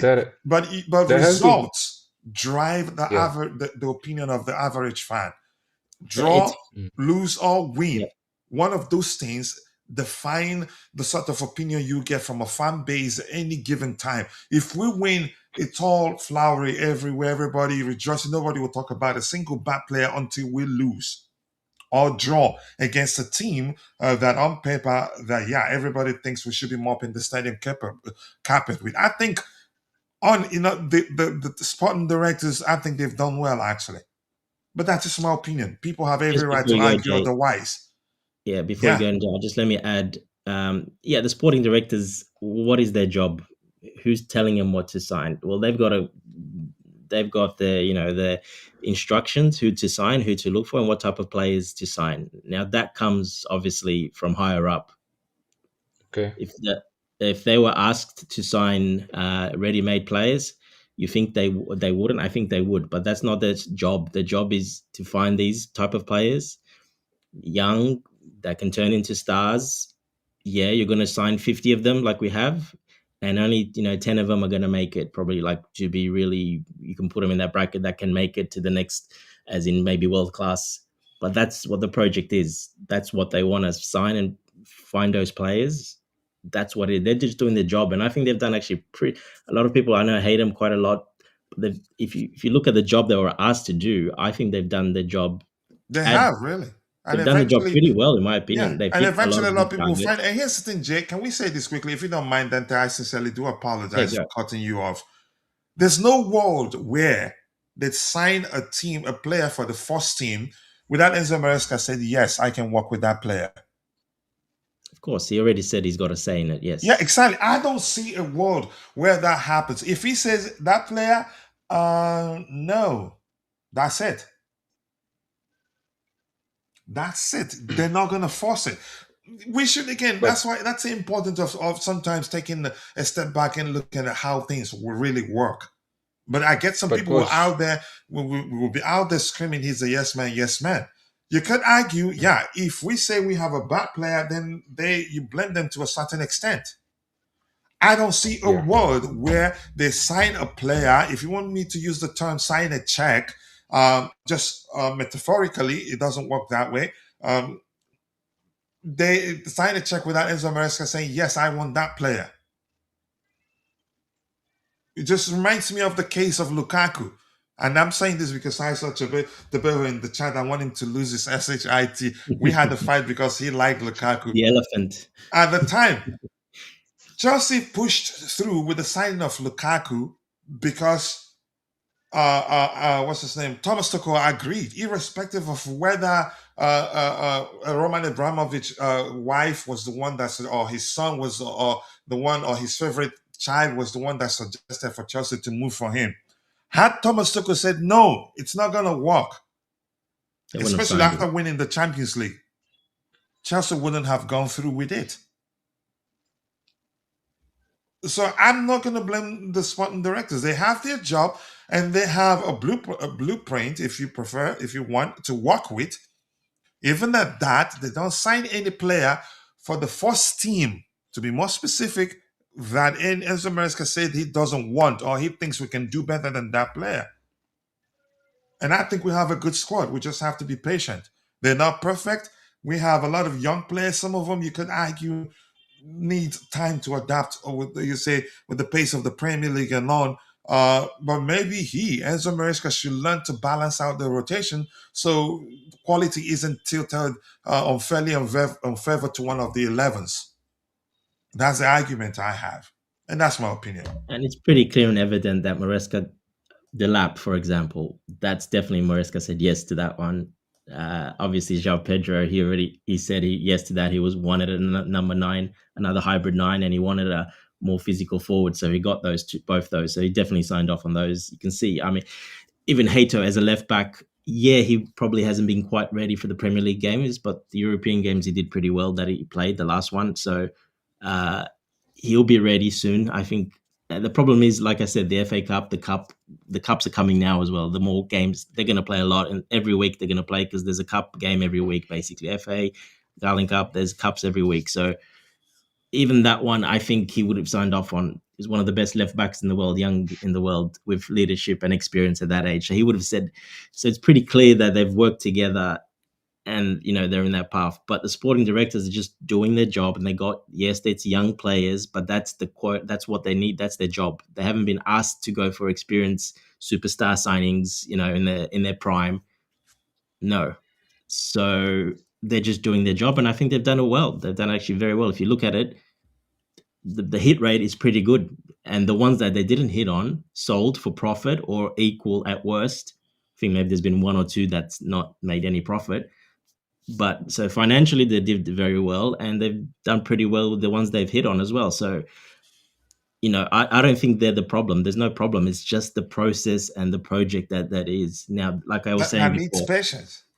it takes time, and this is what they want. They said it's going to be a 5-year project. That's what they're going to do. And in all honesty, a lot of clubs are starting to copy the model, because they were being proactive. I did tell people at the time, listen, I was concerned that we're going to suffer. The immediate future was the exact words I used, but the long term future will be so bright you're going to need glasses to look at it. And actually, we're ahead of time. I'm not the first to say we're ahead of time.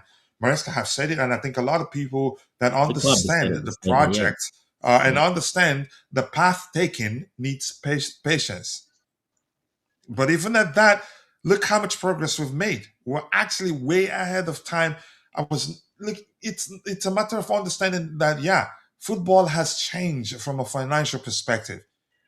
And we're being proactive, I think we'll be fine. And look, Man United, they're trying to copy it. PSG, we could say pretty much our project, you could say pretty much at the same level. The difference is that they've won the Champions League with their current crop of players.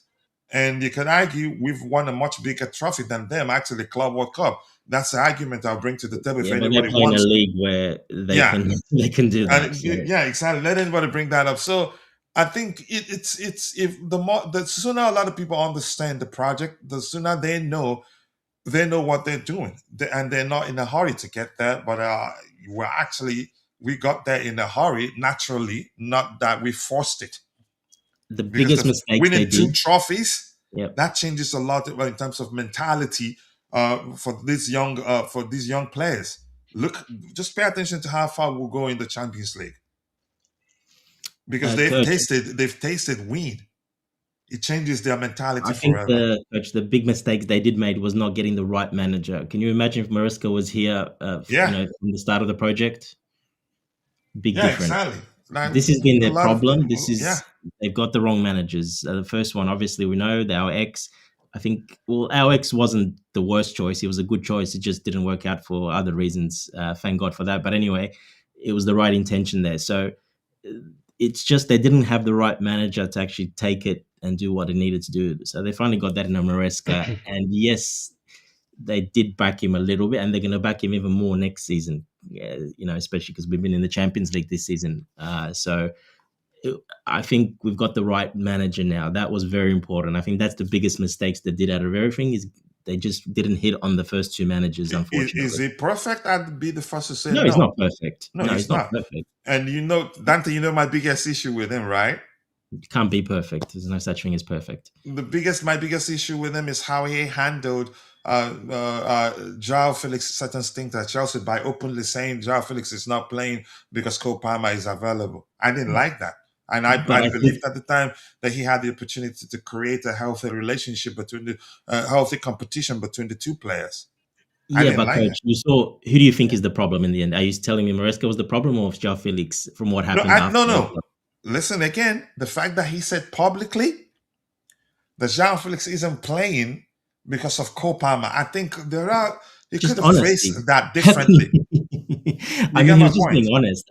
Cole Palmer was but sometimes you need to. Sometimes you could say when you have players, all these players, they have egos. They all want to play. No. For me, listen. For me, if I were him, honestly, I could have. Yeah, but that's when you worded find it out differently, not to create friction or not to unsettle a player who you can say at the time he was, you can say, eager to prove himself.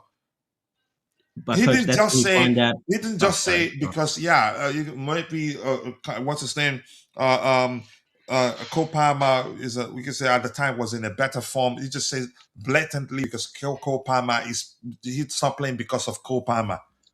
Go find it and look at it. But for me, I love him. Yeah. And I'm glad we have him. No, but I'm just saying, Coach, the Cole Palmer thing, the reaction from João Felix, that is exactly what you don't want from a player. And that's why he's no longer in that dressing room. And it didn't work where he went after that. And it's only working in Saudi Arabia because it's Saudi Arabia, basically. Okay, so this is nothing new with João Felix. It's been everywhere. You cannot convince me to change my mind about that, right? Because I love João Felix, but the fact remains, my focus is at the time was mainly on how you can say he said it, not necessarily. João Felix doesn't have to play for Chelsea because I love him. But you get the point. When I he just said like the way he handled it. But when he said that, Palmer was scoring hat tricks and 2 assists a game. It doesn't matter. Come on. It doesn't matter. I would actually. There are things you don't do. I wouldn't say it. The only thing I would say to that is maybe he was a bit too honest. Maybe that, if you want to say that, but that's nothing Joe Come on home now. You're getting to that point where you say, I agree, coach, you're right. Come on. But that's nothing a player. I wouldn't be upset about that. I mean, I'm the sort of person, if you didn't say If he proves, I'd rather him say if Joao Felix proves he should be starting over Cole Palmer, then fine. I'd But rather Joao Felix him wouldn't want say to do that. that, But if you coach. say blatantly that this player is I'm not playing because this player is playing, what am I doing at the club? I'll leave. That's the sort of person I am. Prove that I have a chance. Tell me, just prove myself, and I'll get to start. Then I'll stay and fight for my place. And you Yeah. think he didn't have an opportunity to fight for his place? He played. He was doing well. He did well in the Conference League. Considerable well. And if he didn't leave, he wouldn't have played. Maybe, I don't know. 100% he would have played because Palmer was out for a while, so he would have played. Coach, that's just a mentality issue with Joao Felix. He's got problems. He likes to be the star, okay? So he couldn't take it, unfortunately. And you don't want that type of guy in the dressing room. You just Maresca's lawyer. I think it'd be No, right I'm to Maresca's call him. lawyer. I'm saying it from a dressing room point of view. I can Thank you. guarantee you, if that dressing room were to vote and to say this, I bet you 95% of them would put their hand up saying, Joao Felix, yeah, sorry, nah.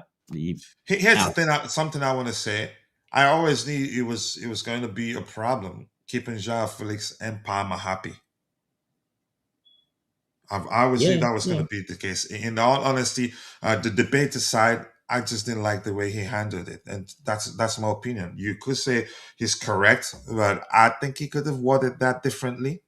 Even I would before that, actually even before he agree with you, said that, coach. I Let knew Jay say Joao something. Felix would still push to leave because probably you did feel like he's not respected enough, and he has the men guy syndrome. I agree with you. Go ahead, Jay. I would actually slide towards coach on this. I think uh, we know that Felix has been a character throughout his life, and that is why in the Saudi he has his own problems. But I think Maresca could have, handled that situation a little better. I think being truthful is good, but there is a time and place to, being truthful. I'm pretty sure Dante, you would be on Salah's side because he has been truthful. But I think there's again a certain type of, No, that's place very and different. timing of things. Even Very he has different. been truthful, and that has created a lot more chaos at Liverpool, which I think was not necessary. No, but that's very different because Salah's talked for minutes and minutes about it. Maresca just said he was asked a question, who's his starting 10, and he said Palmer is my starting 10. But come on, he's That's it. not a kid that in conferences, anything is asked, he will just say anything Well, he was asked without who's his any. number one, who's his starting number 10, and he said Palmer. It was about Felix conversation. He said Uh, at the moment it's Palmer is my starting number 10. That's all he said. I mean, that is very different from well, Salah ranting for depends on minutes the and minutes. question. I thought it was asked like, why is Felix not playing? And he said because Palmer is there, which is kind of a little damning on the player. But it was the truth. It's basically why isn't Hato playing? Well, because Cucurella's the number one is playing. Why isn't Caicedo playing? Well, why isn't Santos playing? Well, Enzo Fernandez is playing. Well, why isn't Isugo playing? Oh, Again, because context needs Palmer's to be playing. added. I think these players are If quite you look at young it, in the who are you early. going to choose? And as a fan base, who would you choose, Palmer or Felix in that number 10? Definitely Palmer, but I don't think the perspective of a fan and the coach is similar, especially on the higher stage. I think there's a certain difference in which things need to be said by, and it cannot be compared to what fans' opinion is. But And again, I don't even Santos, think that was Hato, the problem, like that interview about that. I don't think that was the problem at all. Felix probably didn't even hear that interview. A lot of these players don't even watch the interviews, they don't even care. I I think he think was already more, starting to have a little issues with the limited playing time, and then that yeah. But I Maresca think it interview was was more the final attitude, Jay. straw. I think it was more attitude in training and maybe said stuff in training, not specifically from that interview, from that comment. I think it was Yes. much more than that because it can't be just that. It's much more than that. I guarantee it was the training. He's probably complaining about stuff. Basically, being a diva, probably he was. Okay, like he's had problems before everywhere else. Exactly what happened in Milan as well. So I think that Yeah. is the big problem here. And I always said from the start when he came back, I'm like, okay, especially when we signed Palmer and Palmer started doing so well and playing. I'm like, yeah, he's not going to be around. This guy's not the type of player. He's a diva. He's not going to want to be number 2. And I'm happy he's gone. To be honest, you don't want to play like that in the dressing room. Yeah. I'm happy he's gone too. But I like Felix, but I I don't do think he's believe a you system understand player. why I didn't like that comment. In my opinion, Yeah, yeah. do I Yeah, think he was a bit unsettled even before Maresca said that? Absolutely. You could say his demeanor at the time was what led to journalists asking the question, and then we get in the sort of yeah. response we got Maybe from coach, Maresca. there could be a possibility that Felix was looking for something like this. He was already a little bit of shaken by the limited game time, and he was kind of looking for something. And I think that was the final nail in the coffin for his Chelsea career. Yeah. The only other thing is, remember, Conference League, he was playing every week because we were playing every week. But then Conference League had a break for a month and a half, or 2 months nearly, I think, and a month, I think, because And the he break. still didn't get to play that much. And I he think wasn't you say playing. We his had case it was the same. Wasn't it the same thing for Nkunku? Go ahead, Dante. Sorry.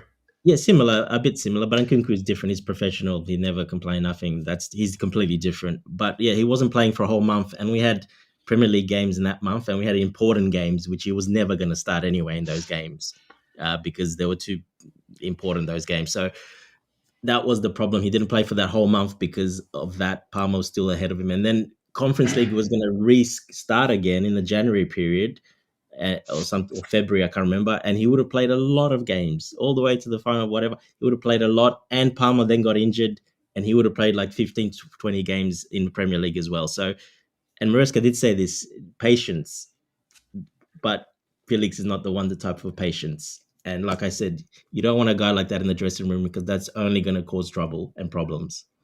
All right. All right, I'm going to catch up with what we have. An important news on the screen. Chelsea are not looking at accelerating Emmanuel Emma's arrival from Strasbourg in January despite Liam Delap's new injury. Mark Gui is already here. I don't think they do that.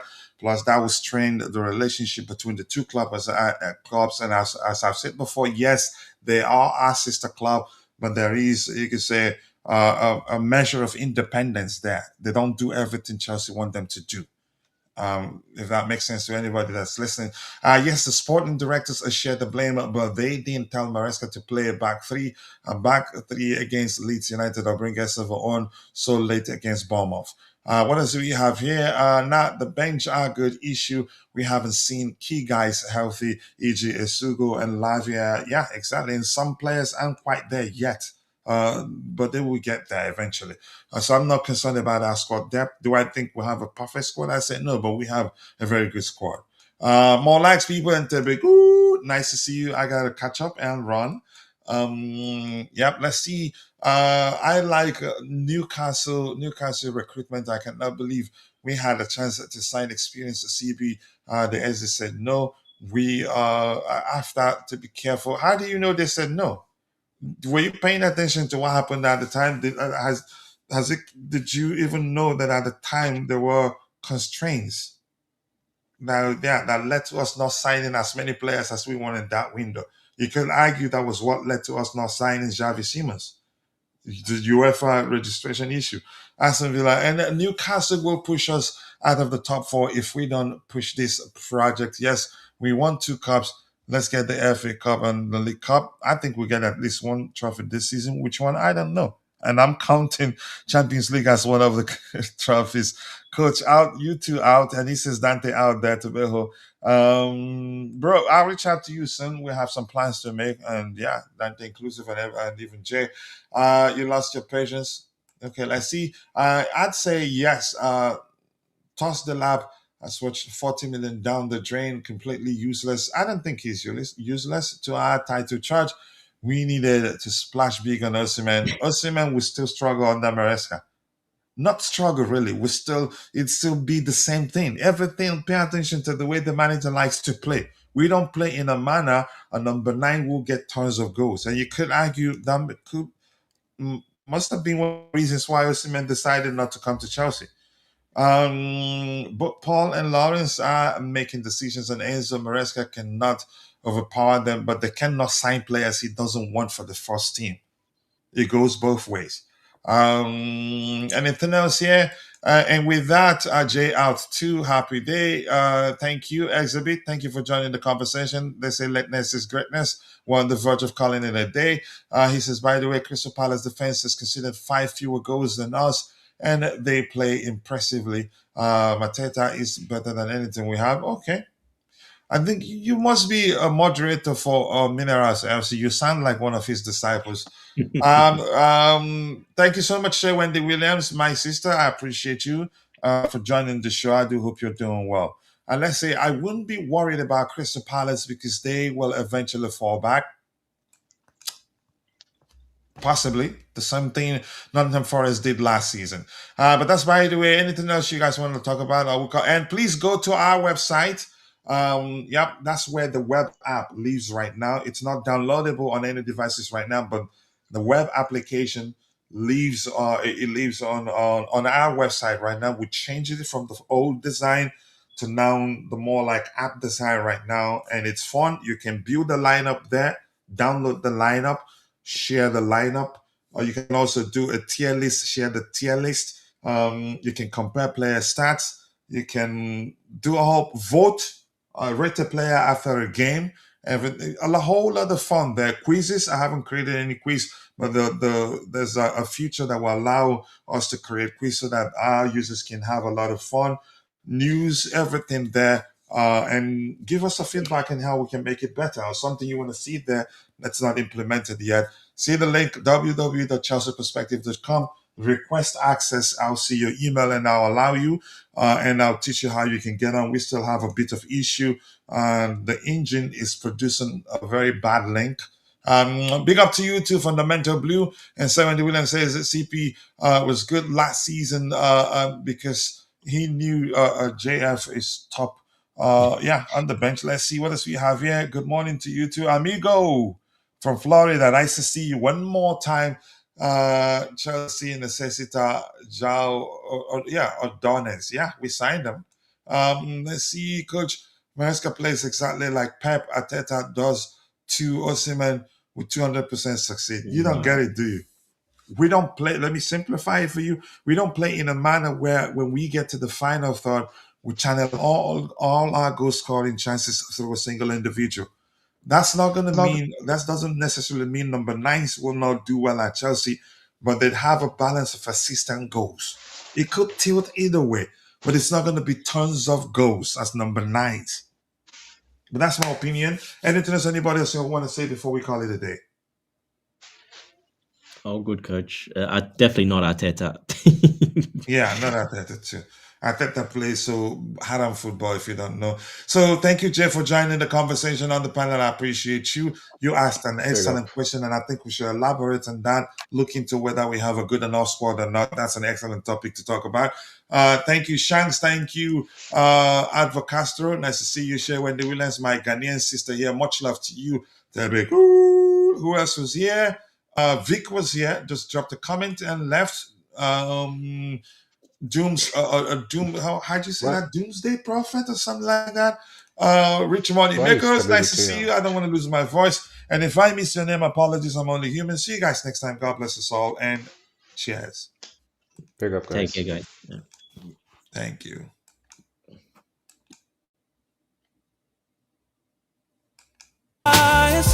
Chelsea fans, we won't stop believing. New knock with every chant and roar. We rise for the fight. The blue flag in the air, let it fly with pride. We're gonna show the world that all hearts open wide. From Stamford Bridge, share our voices still alive. We love for the team stand strong by our side. Every challenge we will never ignore. In unity we trust. Our hopes on the rise. Chelsea spirit shines. Bright lights up the skies. And if a cowboy said, for Europe does, and then with a love this storm, every phone's just there, and there was a strife. You, my heart, keep the blue flame inside like you soar. Through every challenge we will never ignore. In unity we trust, our hopes on the rise. Chelsea spirit shines, bright lights up the sky.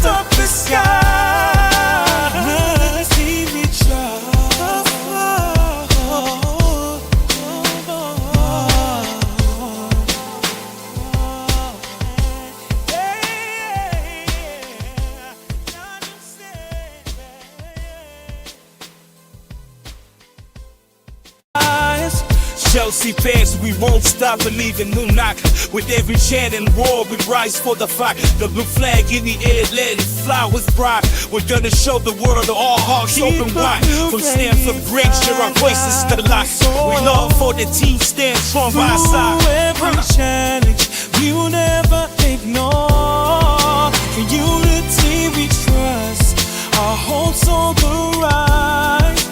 Chelsea spirit shines, bright lights up the skies.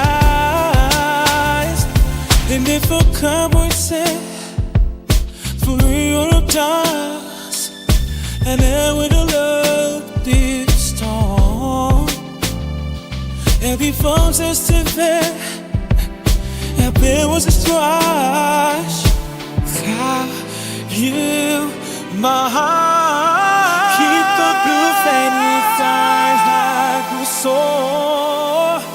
Through every challenge, we will never ignore. In unity we trust, our hopes on the rise.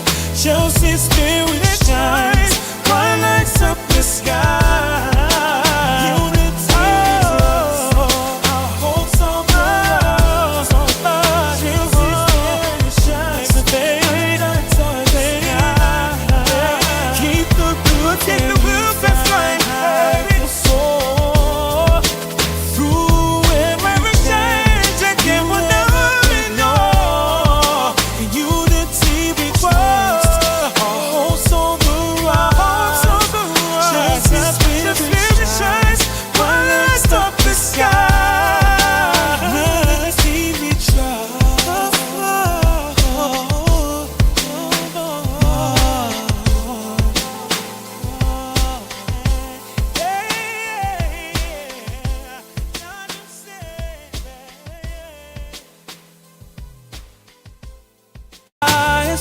Chelsea fans, we won't stop believing. New knock with every chant and roar, we rise for the fight. The blue flag in the air, let it fly with pride. We're gonna show the world all hearts open wide. From Stamford Bridge, share our voices to the light. We love for the team, stand strong by our side. Every challenge, we will never ignore. In unity we trust, our hopes on the rise.